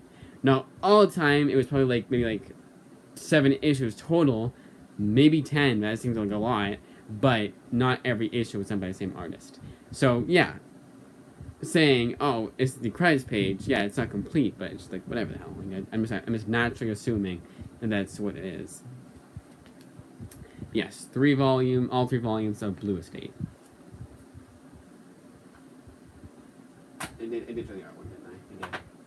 Hexagon Bridge is the next book. I'm just going to show the artwork now. It's collects 1 through 5 of Hexagon Bridge, and it is written by Richard Blake, and I quite believe also is the artist. That's really, really nice when that happens, because I can just move on to the next book. Makes my job easier. Scotty Young and Kyle Strom's Twig. Scotty Young doing the writing and Kyle Strom doing the artwork. This is what I really dug to. Probably the closest that he's gotten to his Middle West as far as how much I like this book. That is Rocket Run. It's Rocket Run and Rocket Raccoon. Those are the two that have gotten it's gotten somewhat close how much I love Middle West. Middle West, I don't know why I have not finished that series yet. I don't know why. I have zero excuses for not finishing Middle West by this point. But that is a fantastic series. I read the first 2 volumes, and I tried everything in my power to see if my library would get volume 3, but it never did, and I had it by myself. Did not care one single iota because of how much I loved that series. But even months afterwards, I was like, they're gonna get volume 3, aren't they? They're finally gonna get volume 3. And I feel stupid for not just waiting, but they never did. And that's Interloan Library, by the way. And that's other libraries that Interloan books to lend their copies of books to our local library, so I don't have to go on a road trip to get my pile of comics I get each week from the library, or each other week. Now it's like monthly, like this, because of my new job. It's been very, very, very slow for reading. But it's fine because I still read enough, at least 11 books per day. It's actually been 11, and. No, I say at least 5, because the past few days I haven't been 11, because I've been busy. Thursday night was busy, and Friday afternoon I went out with work friends already. It's really nice. But anyways, Twig 1 through 5 is what it collects here. I know I showed the artwork, but I'm just gonna do it again. Part of me is like, you didn't do it. You forgot. Still in May, by the way. Loaded Bible Book 1. This one's written by Tim Seeley, and the artwork is done by Mike Englert again, Mike Norton, Nate Belgrade, Ben Glendenning, and Christopher Johnson. And colorist is Rex Justice, Russ Lowry, Melissa Karcher, and Joseph Baker. Again, I doubt I went over all those names or even showed the... I'm going to show the credits page when I initially went over these books. That's why I do it. Do it again. Next up, we have the sequel. This is Loaded by Blood, My Blood. The only reason why I got this series, I despise Tim Seeley's writing. And I wouldn't say him as a person. He actually dealt with a critic the best way possible the other day. It was a critic that was like going after him because he dared to have Rogue and Magneto in the same panel, and someone freaked out at him, and he handled it very well. Like, I give credit what credit's due. You wouldn't expect him to do that. You'd expect him to kowtow to that one critic and cancel the book, or have Marvel cancel the book, or Marvel would have done that, or he would have kicked out of the comic industry. And then none of those things have happened, which is nice. But this one is co-written by Steve Orlando, who I really do dig his writing. Yeah, mostly because that one series I read by him, which was the Man Thing. It was a 3-issue series. They did not too long ago. I have it in floppy form in the closet. But ever since then, I've been like, you know what? Let's check out what Steve Orlando has done. What else he's done. And now I have all his image work. He actually does have one coming out soon, but it's a spin-off to one of Mirka Andolfo's books. Which I don't think... It's Sweet Paprika. I don't think I'll get that. I think I'll count that as I think I'll go by my Swan Darkness, Witchblade rule, and be like, screw it. If this is just 2 volumes, that's all. Spawn is like 5,000 volumes, 20 billion issues, and the same with Darkness and Witchblade. And then, again, they have 4,000 spin-offs. So I'm like, you know what? If they've done anything, if like I said, Grant Morrison, he did 2 issues of Spawn. As far as I'm concerned, I don't count those. Those don't count for me. You didn't do those. They're good issues, but so much to get for Spawn, so screw it. It's a good way to budget myself too. I'm already going insane mode with just getting one publisher's work. Even then, I would say I would need, like, if I could spend it all at one time, I would need at least $10,000 for me to get every last thing I need from Image Comics and never have to buy anything again unless it was like a new release, you know, like a next volume of Spawn or whatever. And even then, I just get Marvel books along with it. So I get like a Spider-Man omnibus and the DC and Marvel, those 2 omnibuses, and then get the next volume of Spawn along with it. But I don't mind doing that either. The speed that I'm going at, I don't completely mind, especially nowadays. Because I get to spend a little bit more because I have a job. But not too much more because my room is already small enough and I'm already running on a room. So if I add even $100 to my budget, I'm going to be literally drowning in comics, and then I'll be dead. All Against All, written by Alex Packnadel. Artist and co-creator is Casper Wingard. I have no idea how to pronounce that name. I should, because I've heard it. It's just Wingard. But you, if you know comics, you'll know who he is, or at least like any publisher. He's made a name for himself. But here's the artwork for the series. Looks to be very like trippy artwork. So maybe I'll go to Colorado and legally smoke some pot and then read that book. It's a good idea. Why Colorado? I don't know. Because that's the only place I can remember off the top of my head that legalizes pot. I don't know if my state does. I doubt they do. My state's fucking pussies. I'm only here because they have a good comic store and a good library and a decent job that I actually do like going to. Not like going to, like, oh my god, I'm going to go to my job tomorrow. No, I still dread it, but like I'm like, hey, I can do it and I'm not like waiting to blow my brains out. At least for the most part. Like there are some, it's usually like social wise. Anyways, moving on. It's never the job itself, which is nice, but also it's still early. But anyways, next one up is Bloodstained Teeth, Book 2, Drip Feed. I should have said Job I completely hate. That's what I should have said. But this one collects Bloodstained Teeth 6 to 10. Now, Volume 1 I got, like, I think over a year ago, and this book came out, like, not too long afterwards. Actually, I almost want to say Bloodstained Teeth Volume 1 was almost, like, 2 years ago, and this came out a year ago. I could be wrong, but it's been out for a long time. I just never got around to getting it, and I had an extra $17 to spend for my birthday budget, so I was like, you know what, let's get that book. But yeah, my job I do like. I actually, there's certain, yes, I like certain classes. I work at a school, my local high school I went to. So there's certain classes I go to that I'm like, hey, I can just sit and do nothing, which is boring, but sometimes it's a computer class, so it's nice. Like, I actually got pulled out of the study hall because they didn't need me. And that one, I just listen to music and do whatever on the computer. No, I do not work retail, thank God. I worked retail for 1.5 years too long. Now, that would be a job I dread going to. But I think it's like, what I was trying to say when I said, like, sometimes I want to blow my brains out, it's never usually, like, it's usually a joke kind of thing. It's usually because the kids are, like, too, like, loud or whatever. Because I work what's called a unified class, and some of the kids have, unfortunately, have autism. They can't help it. But it's, like, they're really loud in those classes, and I don't deal with noise. And I was like, oh, I kind of forgot how loud those kids can get.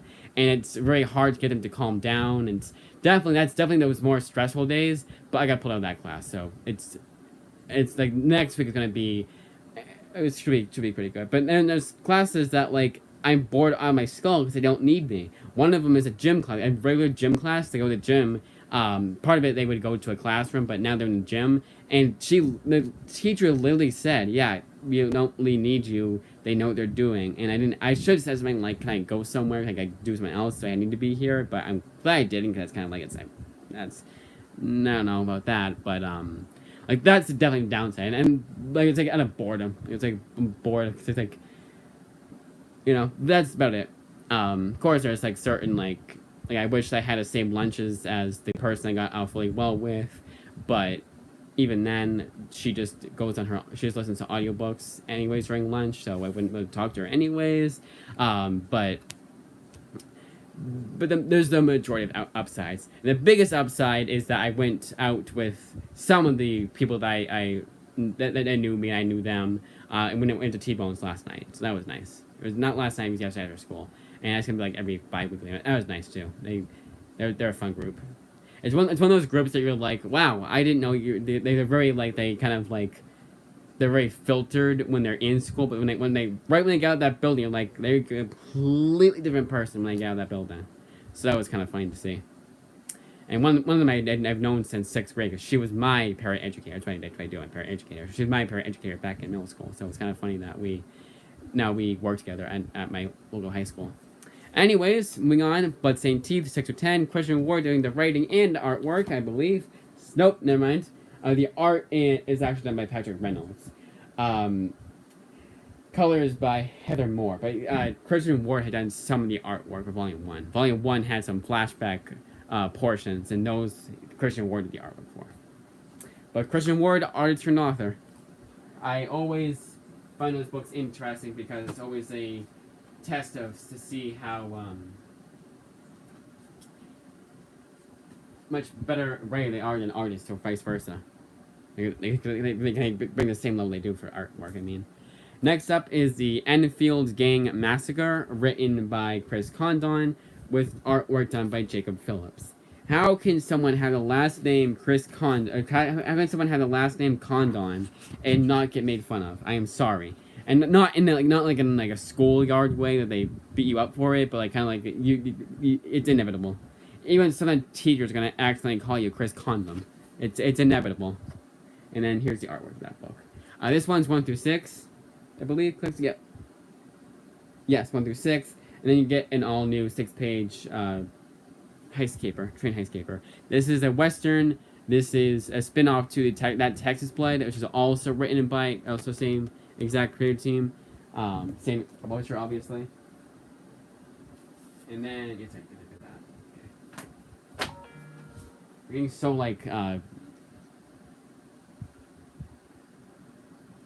distracted, like a comment, or like I'll get sidetracked. I'm always like, okay, I supposed to go over all the issues in this book, whatnot. That is just for complete sake. For me to go like, here's this book, that's just stupid. I at the very least want to say, hey, this is Genius Volume 1, Siege, written by Mark Bernardin and co-written by Adam Freeman, with artwork done by Afro Richardson, which I'm pretty sure that was right. Yep. Now this one I've read before, and again, I've talked about this book so many times that I'm sure at least one of you guys watching has heard me talk about this book before. But this is basically you playing, like, I would say specifically because gangsters and gangbangers. I would say specifically it is Saints Row 2, like playing through Saints Row 2, and you're just like, you have all the cheats enabled, and you're just laying waste to the cops. That is this book. There is a story to it, obviously, but it's kind of like it's not a thin story, but it's kind of like an over-the-top kind of crazy story. It's really damn good. And Volume 2, Cartel, goes in a completely different direction, but in a good way. It's an, like, you, without giving too much away, it's obvious they go this way. Not completely obvious, but it's like, yeah, that's exactly what they would need this type of character to do afterwards, after learning of her abilities, without giving too much away. No, it's not a superhero comic. That's the only thing I'll say. But this one it collects the one-shot from pilot season, and then 1 through 5 of the main series. And then this one is Genius Cartel, 1 through 5. So all 11 issues of this entire series collected in 2 volumes.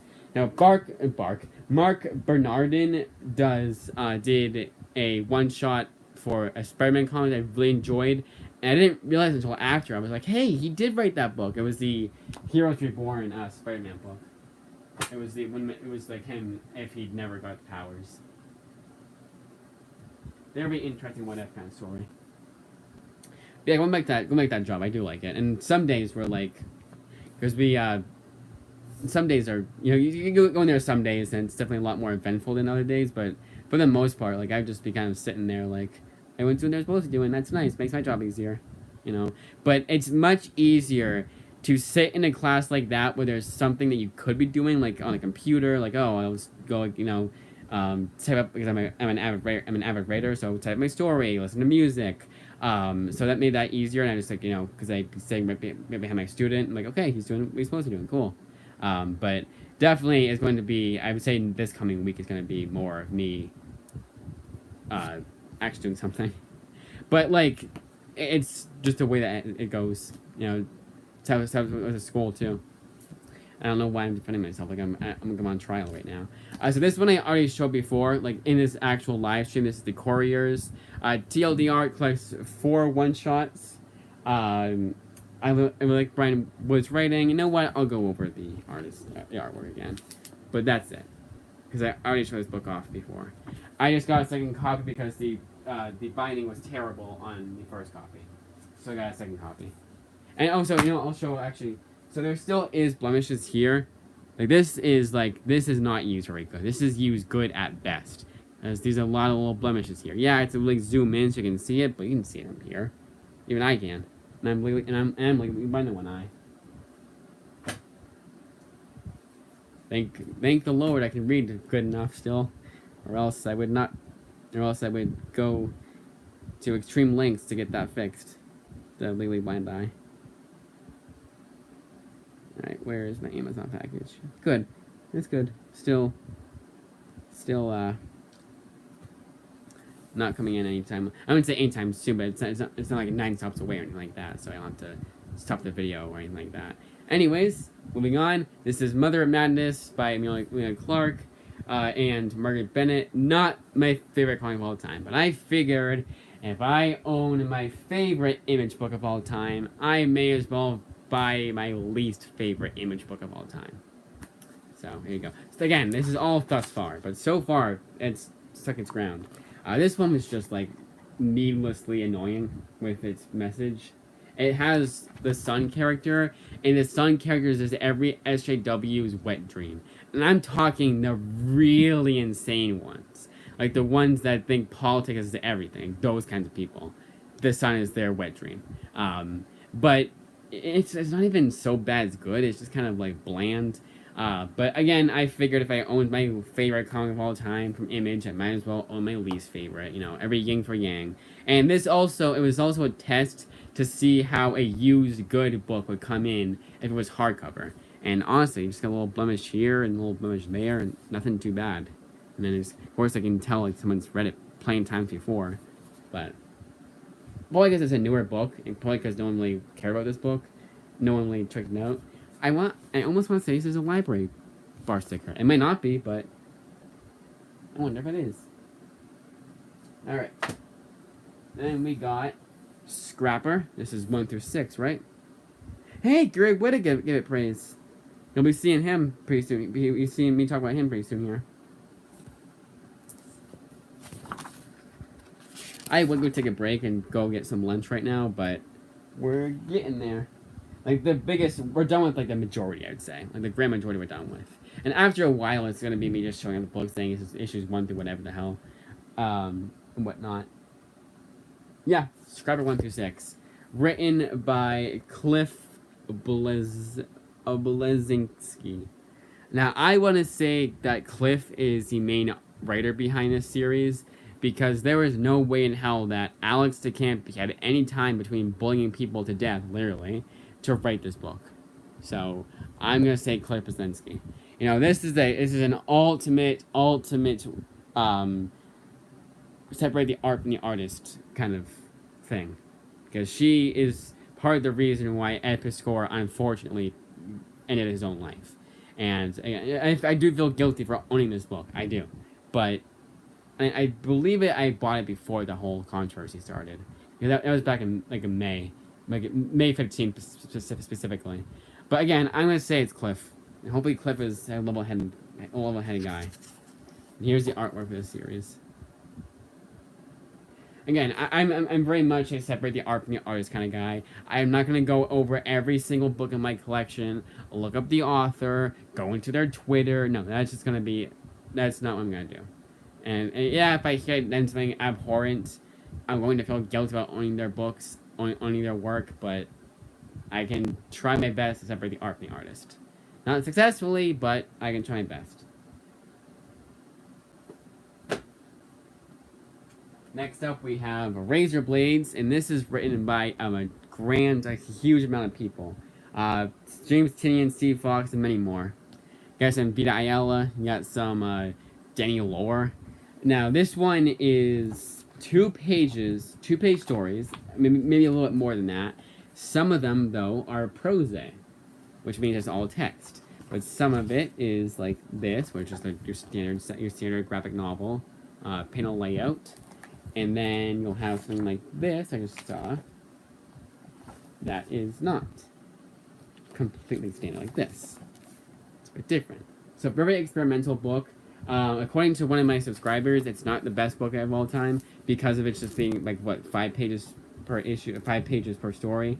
And they don't like, it's just that whole entire story. It's not like until part 1. No, it's just all that. So I can understand that, but maybe I'll like some of these, but also, I've just been putting this one off for a long time. This is also written by Alex Pagnell, also has a story in here, and it's the last thing I needed from him for Image Comics, so I was like, screw it. But, there you go, Razor Blades. I'm gonna check a little break right here and check to make sure. Ooh, it's a bit... No, I shouldn't stack like that, because some of Hitler's at the bottom, and it's a smaller size book. Yeah, that's not a good idea. There we go. Yeah, I'm gonna check to see if we got any comments. Because I kind of looking away. I don't think we did. Nope, we did. Wait, no, wait, could have, because I'm behind. Nope, nothing. Good.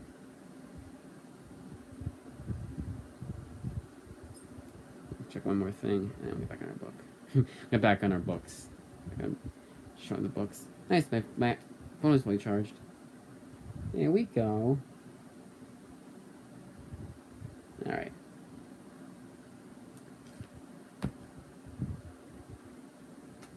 There's another anthology books written by many people, but the main 2 things here. Number 1, this is an anthology book, but it's not like 5-page stories. It's like some of them were 80 pages. So it's only a thicker book, but not a whole lot of writers. So I think they have it. Didn't they have it here? They gave it. Oh, yep. So main guy is Ryan Hughes, but then we have Grant Morrison, Raymond Chandler, Tom DeHaven, John Freeman, and Chris Reynolds. So you can tell that each story here is a bit longer than the average than what you expect from an anthology book, which is good. But yeah, Grant Morrison, that was the most notable name. I didn't even know this was out. I didn't know this was even a book until I was just searching again, doing the Image Comics, filtering it to price lowest to highest. This one is I got used very good, and it did, right? It didn't say though. I'm pretty sure I had to deal with used very good, and this is a great example of there's like a couple of blemishes here, but like overall could not be a better presentation. And for whatever reason, this reminds me of a textbook, like one of those softcover little textbooks I get from college, specifically college. I don't know why specific college. I guess because in high school and before, I just think it was all hardcover and it was thick as hell. But it reminds me more of one of those than an actual graphic novel. I think it's this. I don't know, but kind of funny. So yes, it is indeed a graphic novel, as you can tell. I got that for like $6, I think. Yes, thank you. I get it. Oh wait, I read it wrong. It was funny. I was just talking about T-Bones, and I misread yours as T-Bones Restaurant. I thought you did a joke there. Someone did on one of our live streams. I did with Logan's Media Hub, which I haven't seen. We're not gonna do a live stream until like 2025 at this point. That's at best. It'll probably be 2027, honestly. He'll have a full grown beard the next time we see him in the live stream with me. But anyways, as I was saying, yeah, because I was looking at it like, again, I'm literally blending one eye, so it took me a little minute. I had to do that. It took me a minute to read it, and I just saw T, B, O, and then the R, and I just already just like my brain was like T-Bone's Restaurant. You're just talking about that, so put them together. But anyways, as I was saying, but as a joke, one of the guys, he had changed his name to something similar, like as we were talking about it, and I changed to something that and changed the name to that. It was kind of funny. I forget what exactly it was, but it was like something stupid. It was kind of, it wasn't like a funny joke, but it was kind of like, oh, how you were paying attention, kind of thing. This next one is Noah, and I will show the movie. I know this is mostly supposed to be comics, but it's worth if I can find it. I know where it is. I know it's on this shelf at least. But oh yeah, by the way, these movies, I think I did it recently. When I showed off all my Blu-rays. I usually just do Blu-rays. Because if I did movies, we'd be here like literally all day. So if I ever want to do a 24-hour live stream, that's a great it's a great idea. Just show off every single movie I own, Blu-ray and DVD. I probably at this point, even though I don't collect movies anymore, probably have about as many movies as I do comics. No, that's a lie. That's a lie. Maybe like from one publisher. Point is, I got a lot of movies. Where is the Blu-ray for Noah? Everyone is not seeing it? It's entirely possible not seeing it. I'll gloss over something like 20 times before I actually see it. Yeah, not seeing it. I know it's there though. But I got the movie too, and I don't usually buy movies. But there's the graphic novel adaptation, and I don't usually like care for those that are just based off the movie and not like it's the media tie-in, like the licensed comics. But this one is just a great presentation. It had great artwork. I couldn't pass this off, and it might as well watch the movie then read the comic kind of thing. But written by Darren Aronofsky and Ari Handel, and then the artwork is done by Nico Hankan. But he did Nico did the artwork for Predator Baghdad by Brian K. Vaughan, which is a great example of why Brian K. Vaughan is an untouchable writer. Like no one can even amount. Like, okay, it's a bit of an exaggeration, but he is a damn good writer. Like, I have not read anything by Brian K. Vaughan I have not liked. I'm sure there's something out there I wouldn't like, but so far I have not read a single thing by him I haven't liked. Next one up is Purdy. It's volumes 1 and 2. These are both original graphic novels. Along with Noah. Noah's also an original graphic novel. I actually think the rest of these are... Oh, we're almost done, actually. But with May. Just this 1 month. We were like... I think for the month of May, we've been doing this for an hour, just the month of May. So we got a lot of books my birthday, which is nice. That's my birthday month, by the way. Those of you who are new to the channel. Okay, here's the artwork. This one was... It was decent enough. I remember like reading volume 1 and wanting to check out what happens next, but it's not one that I would be like top most underrated books of all time and have Purdy be in there. It's just decent enough. Written and drawn by Kickley. That is definitely a pen name. No one names their kid Kickley. Not even after I mentioned that as a joke. Then we have another book, Victor Chalchev book, and that is Farone, which is 1 through 5 of Farone, I think. Also, I'm glad someone said that for people that are still here and aren't saying anything to comment, because I don't have to say it.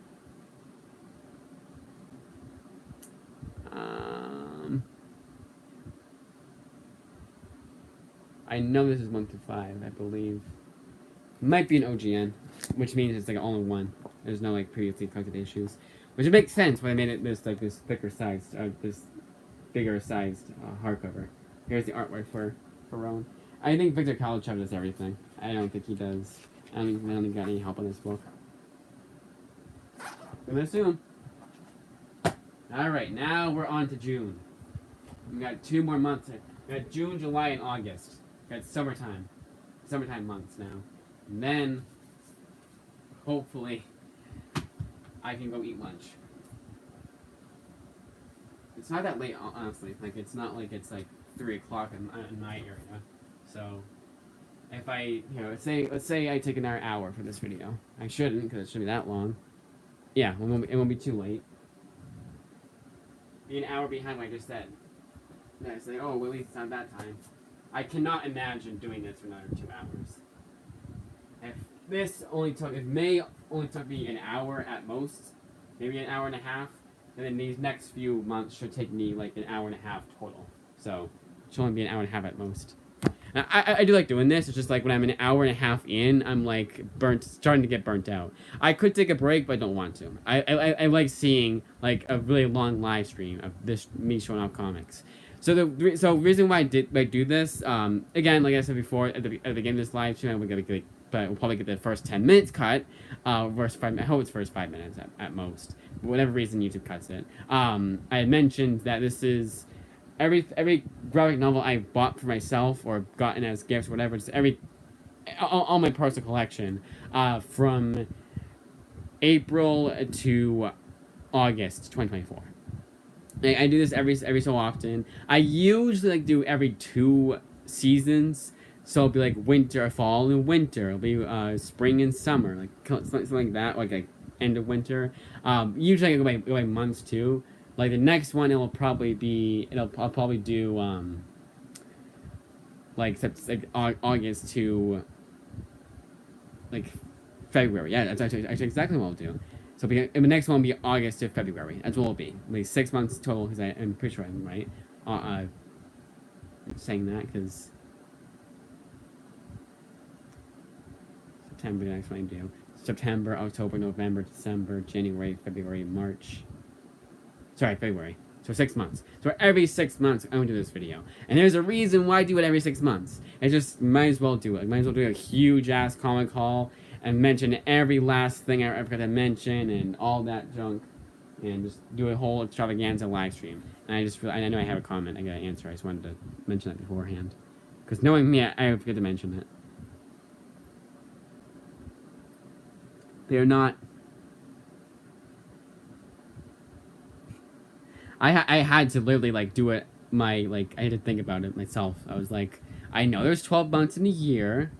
I know 6 months and I know 6 plus 6 equals 12. But just in case, like, I remember. And sometimes I'll skip months. Like, I'll be like, September, November, December, and just completely forget about October.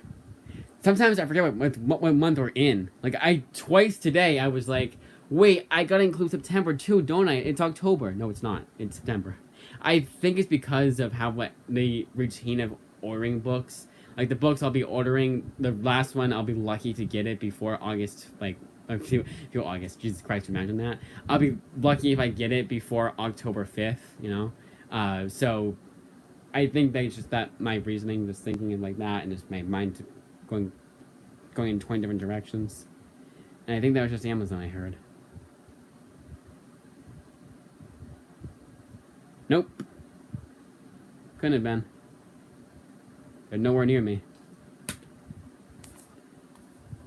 Now we're into June. This is probably the smallest book I own. And actually, it is the smallest book I own for a graphic novel, at least. This is Long Hot Summer by... Everything's done by Eric Stevenson, I believe. Nope, illustrated and lettered by Jerry McKelvey. I should have known that. Really tiny book. Original graphic novel. About the size of my hand, no. So that's all exaggeration. It probably is the size of my father's hand, honestly. Like, he plays like I don't know why I made the book is small. I mean, I can still read it, but it's like kind of weird. And I just realized I'm gonna put that in order because I want to get all of Eric Stevenson's shown off once. There we go. All right. Then check the comments. Nice little break. That Amazon was talking about, that package is for, again, like I said, for September books. We're not including September in this Grand Extravaganza live stream. So that video will be uploaded on the 30th. Just in case if I get more than what I'm getting today. If I get more like books tomorrow and Hidagosu on Sunday and Monday. How can I know you're not a bot for the? They're talking about back and forth. You know they're not a bot if they actually have stuff on their channel. Like if because I had one guy that was so fucking annoying because I was a fucking bot and it was just all over the place. First of all, it was fucking spam. Second of all, he obviously was a bot because he just created his account right then and there. And this bots scare me because I feel like if you click on their channel or you like click on or you reply to them, you'll get hacked somehow. So I always report those bots. I know you guys aren't bots, and you guys here obviously, but I remember his name. So it's not even like a real name. It was like a serial number. You know those old serial numbers you get for Wi-Fi. That's so annoying to put in. Yeah, that was his name basically. Basically, he might have been an Elon Musk kid. Shit, I could have gotten an inheritance. Favorite comic of all time is Preacher. I actually mentioned that not too long ago on his live stream. It's towards the beginning, so I was a super stutter. I can completely understand that you weren't there for that because this is going on for how long now? 120 minutes, 2 hours. My God, wow. How I'm able to still do this, I don't know.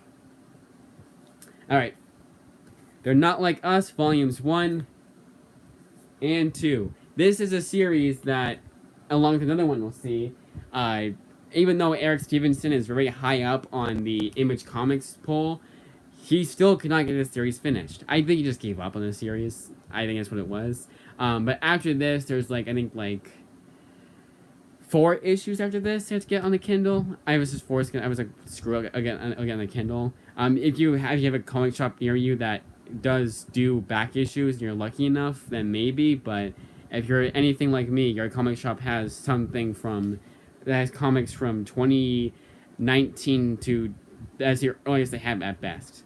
They're all new comics. There's a reason why I do Amazon, other than the fact that just they're easier. I'm not gonna go to a comic shop and say, "Oh, I hope they'll have this book." No, Amazon's gonna have it. The only downside to not going back to that comic shop is that they have probably better sales than books. We have a lot more in stock than they do now. I do plan going back to the comic shop pretty soon here.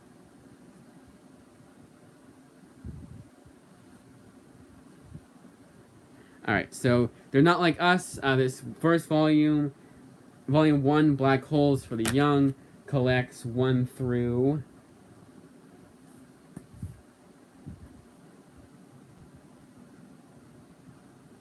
6, right? Yes, 1 through 6. Written by Eric Stevenson, with Simon Gain doing the artwork and Jordi Belair doing the colorist. Jordi Belair seems to be like every other book I read. She does the colorist, or I buy. She does the colorist. This one was very, very good. If you know Doom Patrol, if you've read the comics or watched the TV series, this is somewhat similar in nature to that series. I would say in feel, in kind of the way that the story goes, it's not as good as Doom Patrol, but it is worthy enough of being in the same classroom as Doom Patrol. This is definitely a recommend for me. I love this book and wish that it would get, and would be nice if they would finish it once and for all. Again, I just think Eric Stevenson gave up on the series. Just ran out of steam. Writer's block.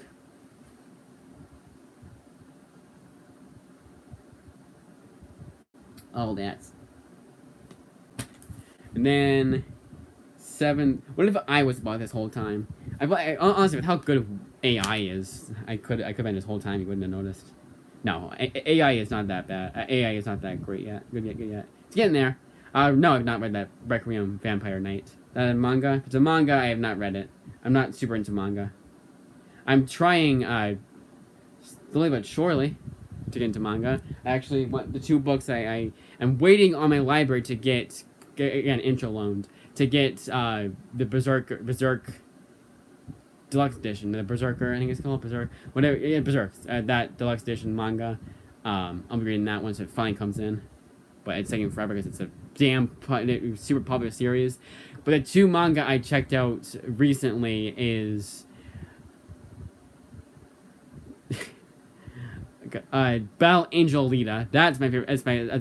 Probably my like favorite manga. I've read a few of them. I would say total I have read 10 manga. Let's say 10 mangas so far, and Battle Angel Alita is my all-time favorite thus far.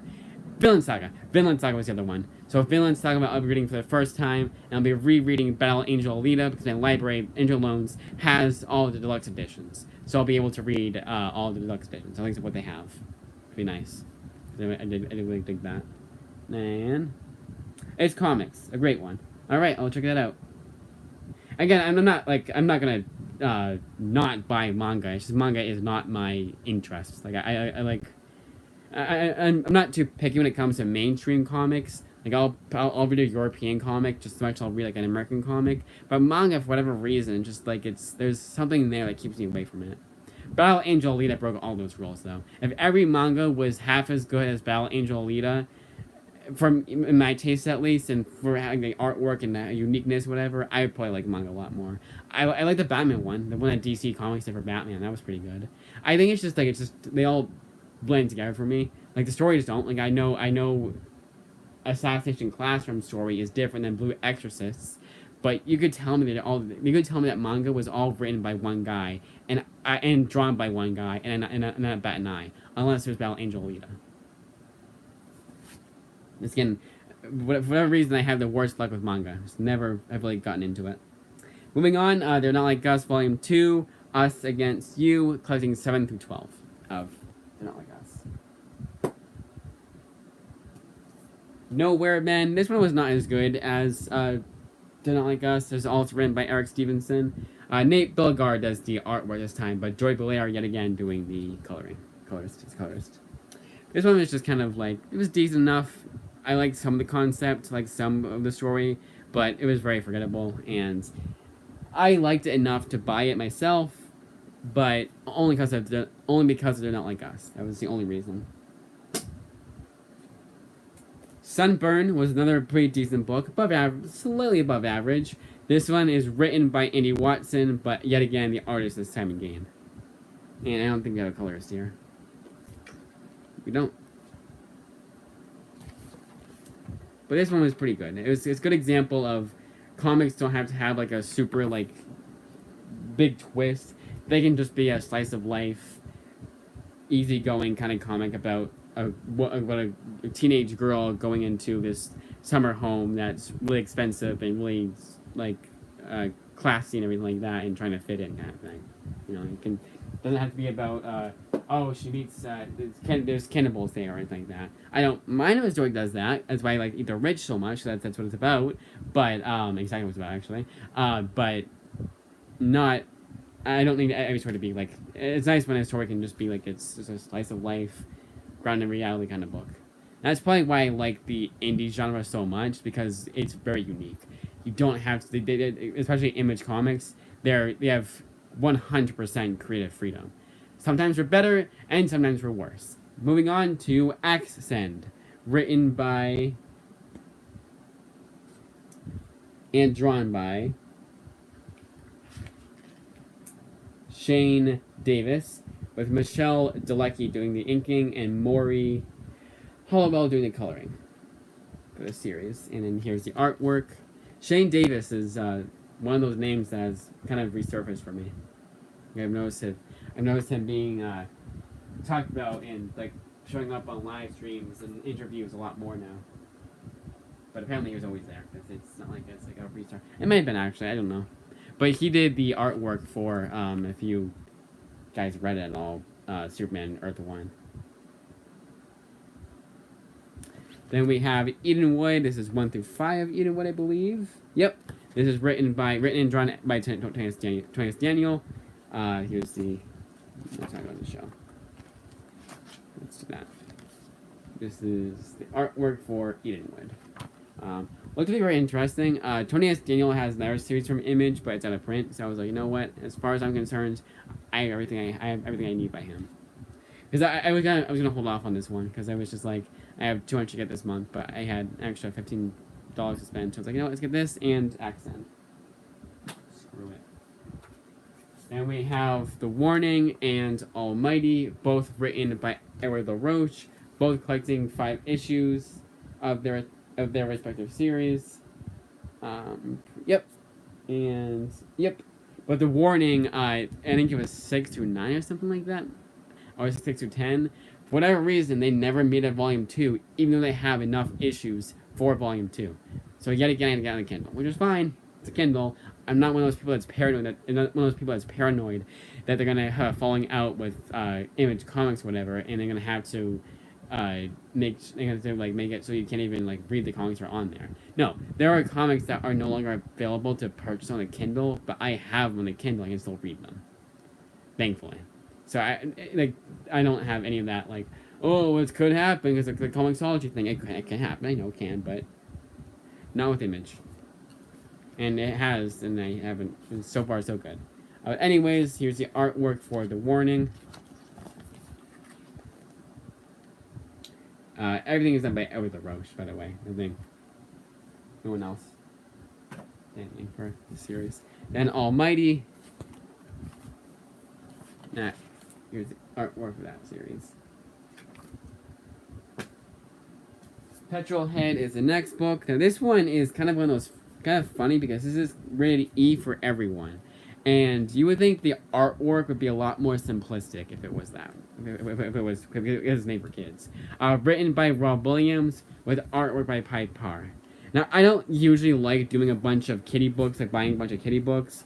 But if it's by an author I like Rob Williams, or it's a series I liked, I get a chance and liked it, then of course I'll buy it or whatever. But I usually just, because again, it's a nice way to keep my budget under control. I kind of stick to T plus or T for teen and above, and that's just because I'm not gonna buy like Dogman or something else that it's popular, but and I probably would like if I give it a chance, but like it's one of those things. Not boycotting it, just kind of not my forte. I have way too much to get to worry about getting Dogman before the movie comes out. But I believe this is 1 through 5, right? Or is it 1 through 6? 1 through 5. Yes, Petrolhead. I said, yeah, it's already. This one is another one. This is Silver Coin. This is several authors. This is 1 and 3. So you have Michael Walsh, Chip Zdarsky. It looks like Michael Walsh does all the artwork, I think. Looks like it. It's all of it's colored by Michael Walsh and Tony Mary Griffin. I'm just gonna assume that's the case for the entire 15-issue series. But 15 issues collected across 3 volumes, meaning each volume collects 5 issues. Volume 1 is 1 through 5, Volume 2 is 6 through 10, and then Volume 3 is 11 through 15. But a bunch of authors, most notably being Chip Zdarsky, Kelly Thompson. I'm too over all of them. They're all big names, anyways. That I'm pretty sure most of you guys recognize. Michael Walsh, Chip Zdarsky, Kelly Thompson, Ed Brisson, Jeff Lemire, Michael Walsh again, because you can see all the artwork. Joshua Williamson, Ram V, Matthew Rosenberg, Vita Ayala, Michael Walsh again, James Tinian IV, Stephanie Phillips, Johnny Christmas, and Pornzak Pachotti. Yes, that is his actual name. And I didn't even need to look at the first name to know who it was. It's the last name I knew who it was. And it's not because this actually just goes a lot to show how good my brain is. Yeah, it's pretty easy because there's a whole lot of Thompsons out there, but still. Like, I mean, for Pachotti, I probably would have been like, oh yeah, I remember. I barely remember how to say his name, what his name was, but I remember. The Deadliest Bouquet, written by Erica Schultz, with artwork done by Carola Borelli.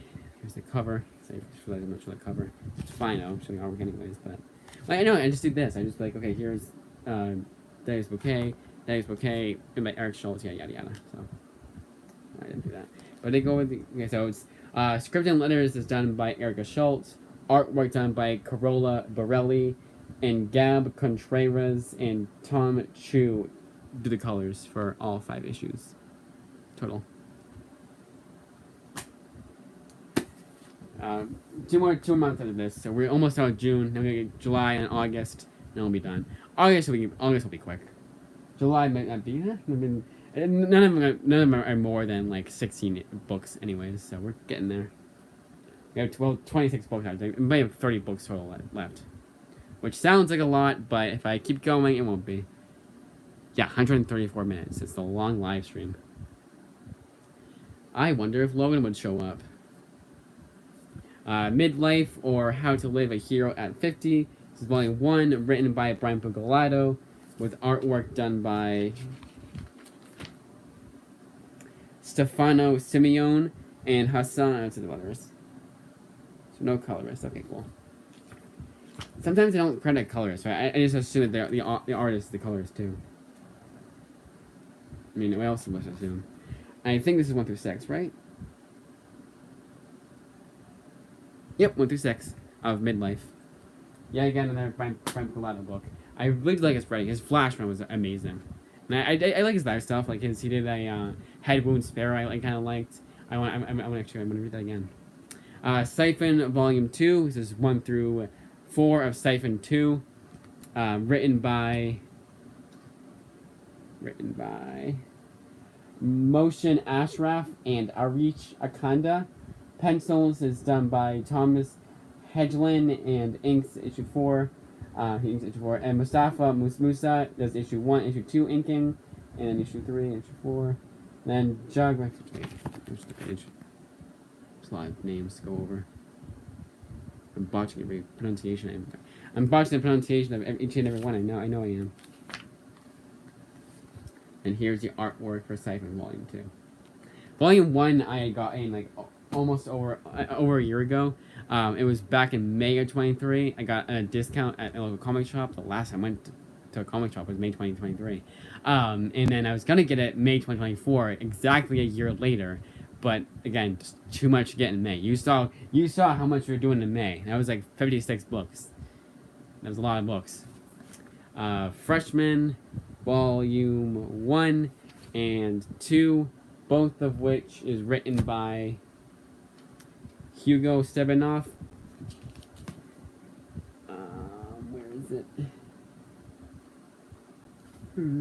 So co-created by Seth Green, voice of Chris Griffin himself, and creator of Robot Chicken, and Hugh Sterbikoff. It's just written by Hugh Sterbikoff.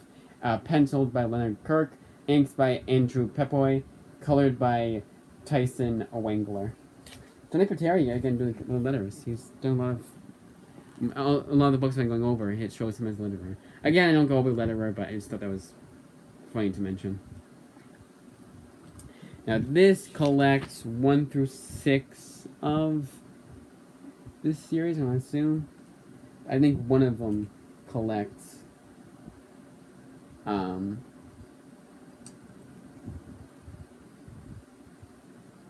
yeah, so it's 1 through 6 and the freshman yearbook. So 7 issues total, but the yearbook I think is just like, it's just this. Just like a bunch of like additional shit. But because it's supposed to be like a high school, so they're kind of like it's cover gallery. They're making it like here's an example. They're making it like an actual yearbook, but not really, because this isn't how a yearbook looks like. Because this is it's supposed to be your book, right? Yeah, it's gotta be. Cool. Yeah, 1 through 6, freshman. And then volume 2 collects freshman 2, I believe, 1 through 5. If I'm not mistaken. Nope, 1 through 6. So freshman 2, 1 through 6. So 6 issues total. So 12 issues total. I'm not including the yearbook as an issue. So it's 12 issues. There is one more issue. So technically there's 14 issues total. And I get that one on Kindle. Why are you going through that file? Oh, you're done. That's why. Okay. So now we're done with June. June is all done. Now on to July. So 1 more month after this, then we're done. What's nice is that I think like 3 of these are original graphic novels. I'll just say, collect issues 1 through 5. Gabriel Hardman does everything here for Kinski. Kinski is just a fantastic comic. Very investing. You see the cover and you're like, oh, it's going to be like A Dog's Purpose, but we have a little bit edgier. No, it's not. I don't know why I went to A Dog's Purpose, but that's what I went to. It's not. It is a very, very engaging read, and I do recommend that everyone watch this video or everyone who likes comics or anything like that picks this one up. You should not have to be paying $14.99 for a mini book like this, but I got it for like what was it, like $7? I got a discount. Get it off. Like, support your third party sellers on Amazon and get it through there. Unless the shipping speed is gonna be ridiculous, like it's not gonna come in until like next month. Then just put up with thing at Amazon, but you can't. Oh, the book came in.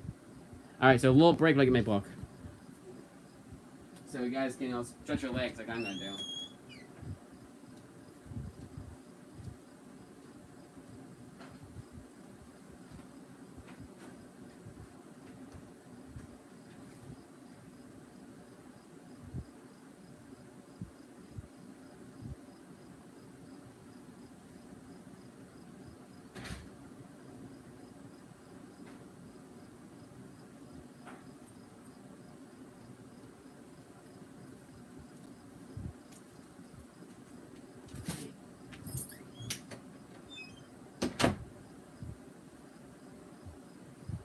Alright, that was quick, thankfully.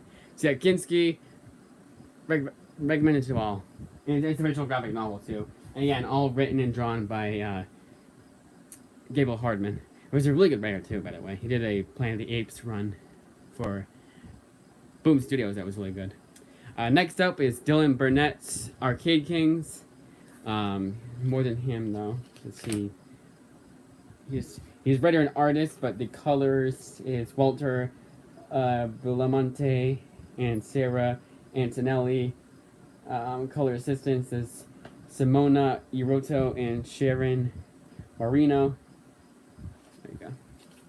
And I'll show the artwork. I'm gonna open up those books, just make sure that they're not just a thing with blemishes, because Amazon's known for doing that because the way they package their books. I know it shouldn't be that way. Trust me. I know. And also, I'm not going to show them off what they are, because again, I don't want you guys thinking that was like on June, me having to say like, oh no, this is this, and no. But what happens sometimes is that I like to get some of these books through Amazon. Usually I'm forced to, because they're just too new. There's no way in hell, unfortunately, that I can get them through a third-party seller and have it be a decent enough discount. I get books off third-party sellers. There's a discount. It's like $7 versus triple that price almost sometimes. Like that Yesterday's Tomorrow's book I showed off. That book I would have had to like bend over backwards to. I had to take out a second mortgage in my house to afford that.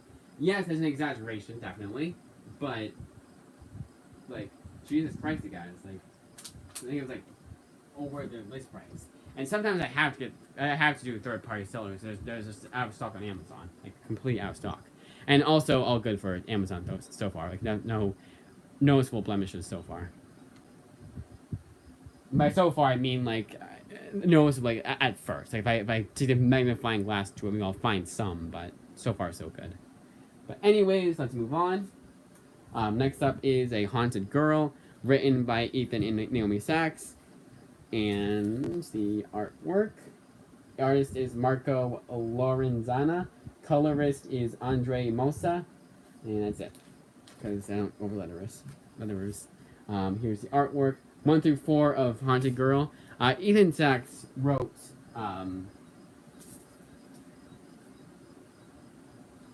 specifically he wrote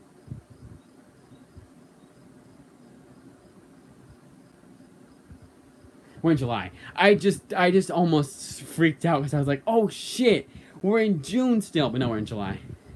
I just froze there for a second. I'm like, wait a minute, what's going on here now?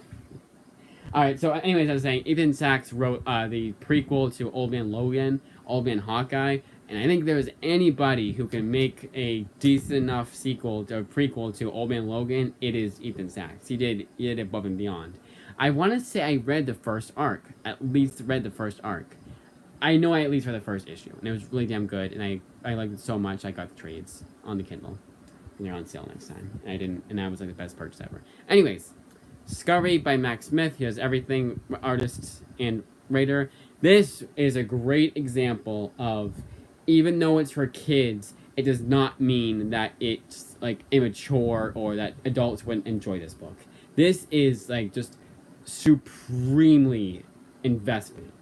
Without giving too much away, there's a huge twist in this book that I think makes this book infinitely times better. Like, it just, that twist really improves the book even more so. This is one of the best comics I have read in a long time. This is fantastic. Cannot recommend this one enough. Now, this one, Outpost Zero. So one of you guys commented, and I hope you're here, probably not. But if you are, that's good. I had talked about this book when I was talking about his other work, Sean Kelly McKeever's other work. It's the author here, by the way, which was The Waiting Place. And it said The Waiting Place is so good, I just might pick up the week. But I was supremely disappointed with Outpost Zero. And I was just referencing it because I was referencing his work. I hadn't read Outpost Zero recently, ever since I got it from the library. Now, why did I buy a book I was disappointed with and didn't really like? Well, when the mom standards, gotta have your best, gotta have your worst too. But also the fact that, okay, this is really stupid, but I bought these two at the same time, and they're both the smaller size, thicker trade paperbacks. I know it's dumb, but you know what? Let's get Outpost Zero. It's cheap enough.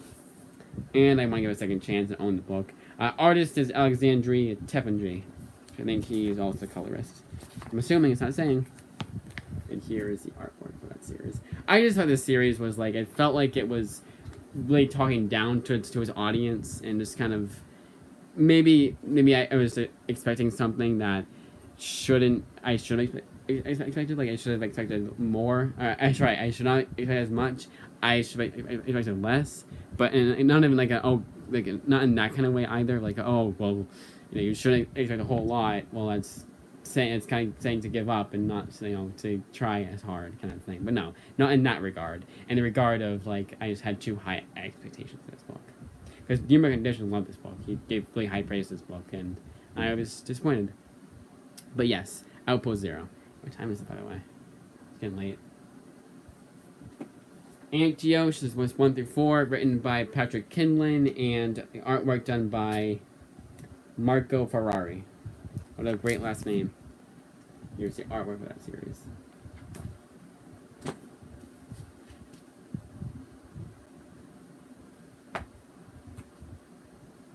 Heathen Town, written by Karina Sarabenchko, and artwork done by Gable Hardman. Karina Sarabenchko, or Bejko, I think Benchko, because I think I see an N there. Bejko, she co-wrote that Planet of the Apes Boom Studios series I gave such high praise to, and read recently, by the way. So if you want to see that review of that, it shouldn't be that far. It should not be that far down my line, from the line of my videos. Speaking of which, I have a new fan that said he's gonna watch my videos. I wonder if he's commented on any of them. Let's see. That load. Next one up is Scales and Scoundrels. That's volumes 1 and 2. Now, I am already gonna say, get the TKO if you want to read this series. I do recommend it.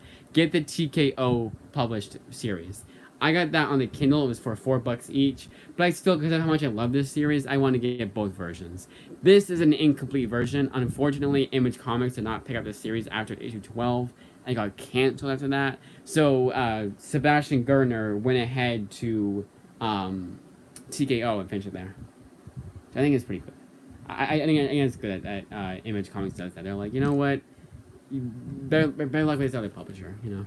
And sometimes it's their choice, but most of the time, it gets canceled, unfortunately. You don't always pick it back up, but sometimes you get lucky. So, Scales and Scoundrels, Volume 1, Into Dragon's Maw, collects 1 through 5 of the series, and Volume 2, Treasure Hearts, is 6 through 10. Written by Sebastian Gerner, with artwork done by Galad. It's G-A-L-A-A-D. Did I have a thingy? What do you call it? Email. But it's Amazon. It's just saying, like, hey, here's Did you know that Amazon has stuff that people like? Here's stuff that people like. You might like it. You haven't bought any of this shit, but here you go. It's on my burner account too that I just keep just because I like to get some of the free comic book day books, and sometimes they come in all at once, and I don't want. So we share an account, and for my mother get all a bunch of those emails, it's gonna annoy her. So I was like, you know what? I'll get my own account and get all the free comics I want. Because sometimes there would be a lot. Like sometimes they would have like a free comic book day, or just in general, I just look up free comics and find a bunch of good ones. Madame Mirage, written by Paul Dini and artwork done by Kenneth Rutherford, who signed the book. Now this book is a used, very good version, and I think literally the only reason why they said used very good is because it's signed. Because they say, oh shit, there's writing on the book that's probably not on any other copy, because it has to be on the book itself. It looks like it. It's not like it's a design of the book itself. So they had to say, unfortunately, there is writing on the book, so used very good. But no other blemishes. The only other blemish is a little sticker here, but that's because they had it next to one of the other books that had sticker. I think it was one of the Skeleton Scoundrels or Death Jr. One of those books had a sticky cover. It was very good, and that was the main blemish. And here's the artwork for the series, and this one collects 1 through 5 or 1 through 6. Now, Paul Dini, I don't think he needs any introduction, but just in case, it's 1 through 6. But just in case, he co-created the Batman animated series and Harley Quinn. I know Harley Quinn's on my head. I know it's Harley Quinn he created, co-created. Written a bunch of damn good books. He's just like a powerhouse writer. So when I found out he had something from Image, I was like, I'm getting that. And then I realized I didn't have enough money that month, so I had to wait till July. That's why I consider July to be like the ultimate month, after May at least, of comic hauls so far this year. I don't include Christmas and birthdays as like the best of the year, because as a cheat. Obviously, I'm gonna say those are the best because they're the ones I got the most out of them. But I would say, like, not including those, I would say July might be good so far. Maybe this month, time will tell. But anyways, let's move on with La Voz de Mayo Tata Rambo. This is a war comic. Didn't know a lot about it. Why not? It's an OGN, by the way. Because you get like 80 pages of story, and then this much is extras. Which is fine, but still. Yeah, there you go. Tata Rambo.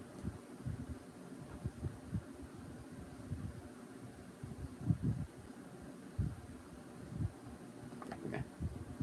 And that one there. And another one written. Oh shit! I think who the author was. The author is Henry Barajas, and the artist is Jay Gonzo. Yeah, is it? Is it? No colorist. I don't know why. The next one is also written by Henry Barajas again, but this time the color artist is Brian Valenza, and penciler is Ramat M. Handoga. And here is the artwork for that series. We're almost done. I know I keep saying that, but we're getting there. Void Trip, written by Brian O'Sullivan, with artwork done by Ply Klaus, with Adita Blakler. That's what I told her. Never mind. When I said with Adita Blakler, that's just a letterist. There's the artwork, and this one collects. Oh, sorry. This one collects 1 through 4, and there's like a bonus, like Dungeons and Dragons-esque, like tabletop game instruction booklet, which I think is pretty cool because it makes the story stand out more, and it makes it feel more real. But yeah, but this one is 1 through 5 of Void Trip.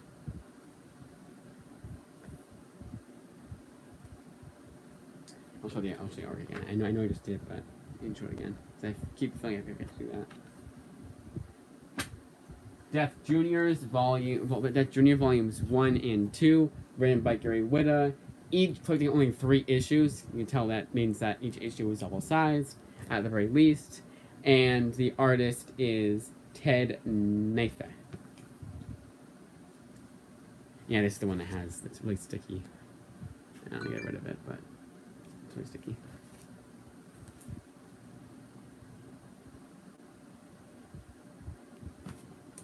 And here is the artwork for Death Jr.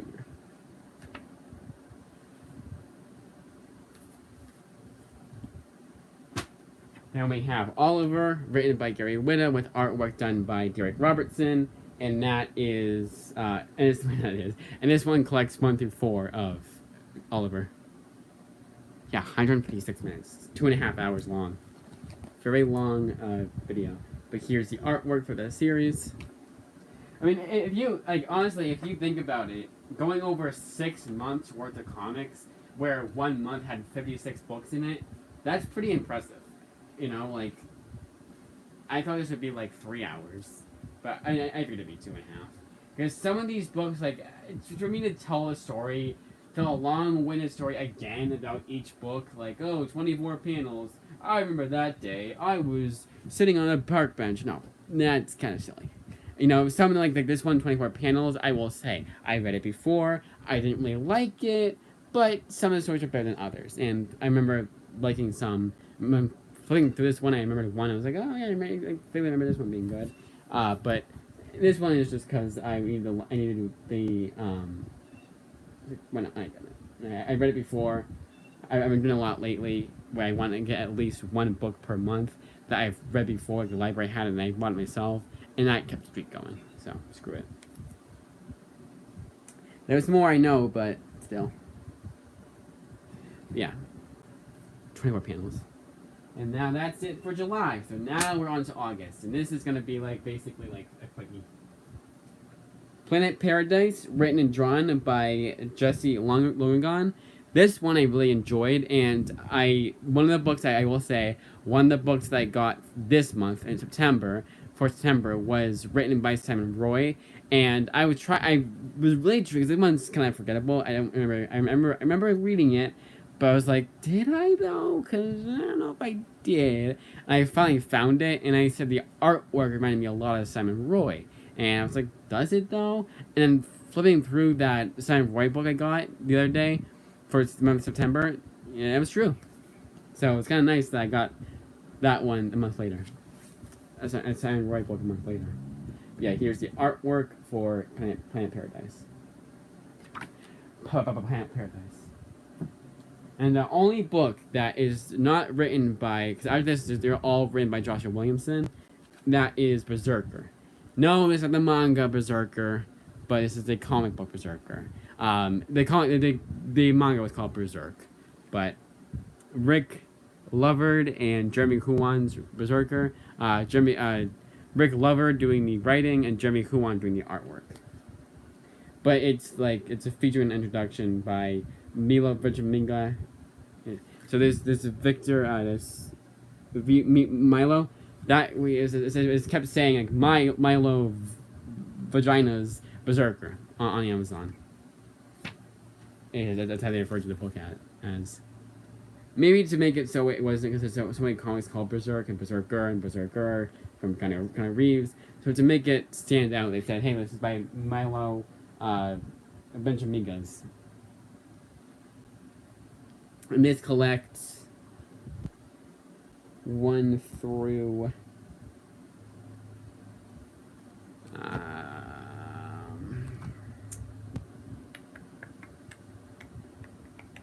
5. But so it's 0 through 5. But the 0th issue is like 10 pages, so you don't count that as an issue. But 0 through 5 of Berserker, like all in here. Now on to all the Joshua Williamson. So I'm just gonna I'll probably say it. It's written by Joshua Williamson. Yet again, written by Joshua Williamson. But I'm gonna be focusing on the artists. So Xenoholics, written by Joshua Williamson, collects 1 through 5 of Xenoholics. But the artwork is done here by someone DeMoose, Seth DeMoose, and then colors by Paul Little. So here's the artwork again for Xenoholics. I keep thinking I forgot to mention. I keep thinking I to show it. Don't know why I keep thinking about to show it, but I did. I do. Tom Riley and Joy Blair doing the artwork for Duke, written by Joshua Williamson yet again. 1 through 5. And it's Duke Volume 1, knowing his half the battle. So I'm starting to collect the Energon Universe books. But it's only going to be like, oh, well, I'm getting everything by Gina Lauren Johnson. Might as well get Transformers. I said the same here. I'm not going to just get Void Rivals because I want to get Void Rivals. I am going by author. That's how I collect books. It's by publisher, usually Image, almost always Image, and then author. Sometimes I'll just get whatever, but yeah. But almost done. Cobra Commander Volume 1 is called Determined to Rule the World. It's 1 through 5, and that's yet again written by Joshua Williamson. Artwork done by Andrea Milana, and Annalisa Leone, I believe, is the colorist. I was right. See, I didn't even have to double check to make sure that Joy Blair did the colors for the other book. I knew at the top of my head it's Joy Blair because she's never done anything but colorist. Yeah, she wrote a book, but obviously was not writing that Joshua Williamson Duke book. I want to make sure no one else said anything. Nope. Okay. Yeah, how long specifically? 2 hours and 40 minutes. Basically, we've been doing this for 3 hours. I haven't read a single book yet today, which is kind of funny. I'm showing off books rather than anything else. All 3 volumes of Dark Ride. Volume 1, it's 12 issues total, 4 issues per volume. So Volume 1 is issues 1 through 4. Volume 2, well, I'll show you. It's Volume 1 held ticket collects 1 through 4. The artist here is Andre Bressan and Andreo Lucas, I think. Adriano Lucas? Yeah, Adriano Lucas is the colorist. But everyone else is the same. The same artist, same writer, same everything. So 1 through 4 here in Volume 1. Volume 2 is Devil's Due, collecting 5 through 8. And then Volume 3, Family Horror, collecting 8 to 12, 9 to 12, collecting 9 to 12. Yet again, all written by Joshua Williamson, Andre Bressan doing the artwork, and Adriano Lucas doing the colors. Then we have Ghosted, and which I really dug. This one was a really good book. Never got to finish it though. And Library Lost book 2, so I never got to finish it. And for the longest time, I was gonna be like, okay, let's get it ourselves, but time kept something away. And I forgot about it. Then this, then that. Dan Ocean does some covers. Cool. Show us Sean Phillips. Alright, I'm going to show the credits page. And I'm going to do it for only for a few minutes because it's hard to hold like this when it's a big book like this. But this is all 20 issues of Ghosted by Joshua Williamson. And I really dug this book. This is a really good book. Shows that Joshua Williamson is a good writer. I don't know why I said it like that. There you go. And then, last but not least, Masks and Mobsters, written by Joshua Williamson, artwork by Mike Henderson, collecting 1 through 5 of this crime anthology. And that, as they say, is that. That was a long live stream, almost 3 hours. Wait, what? 1 through 9?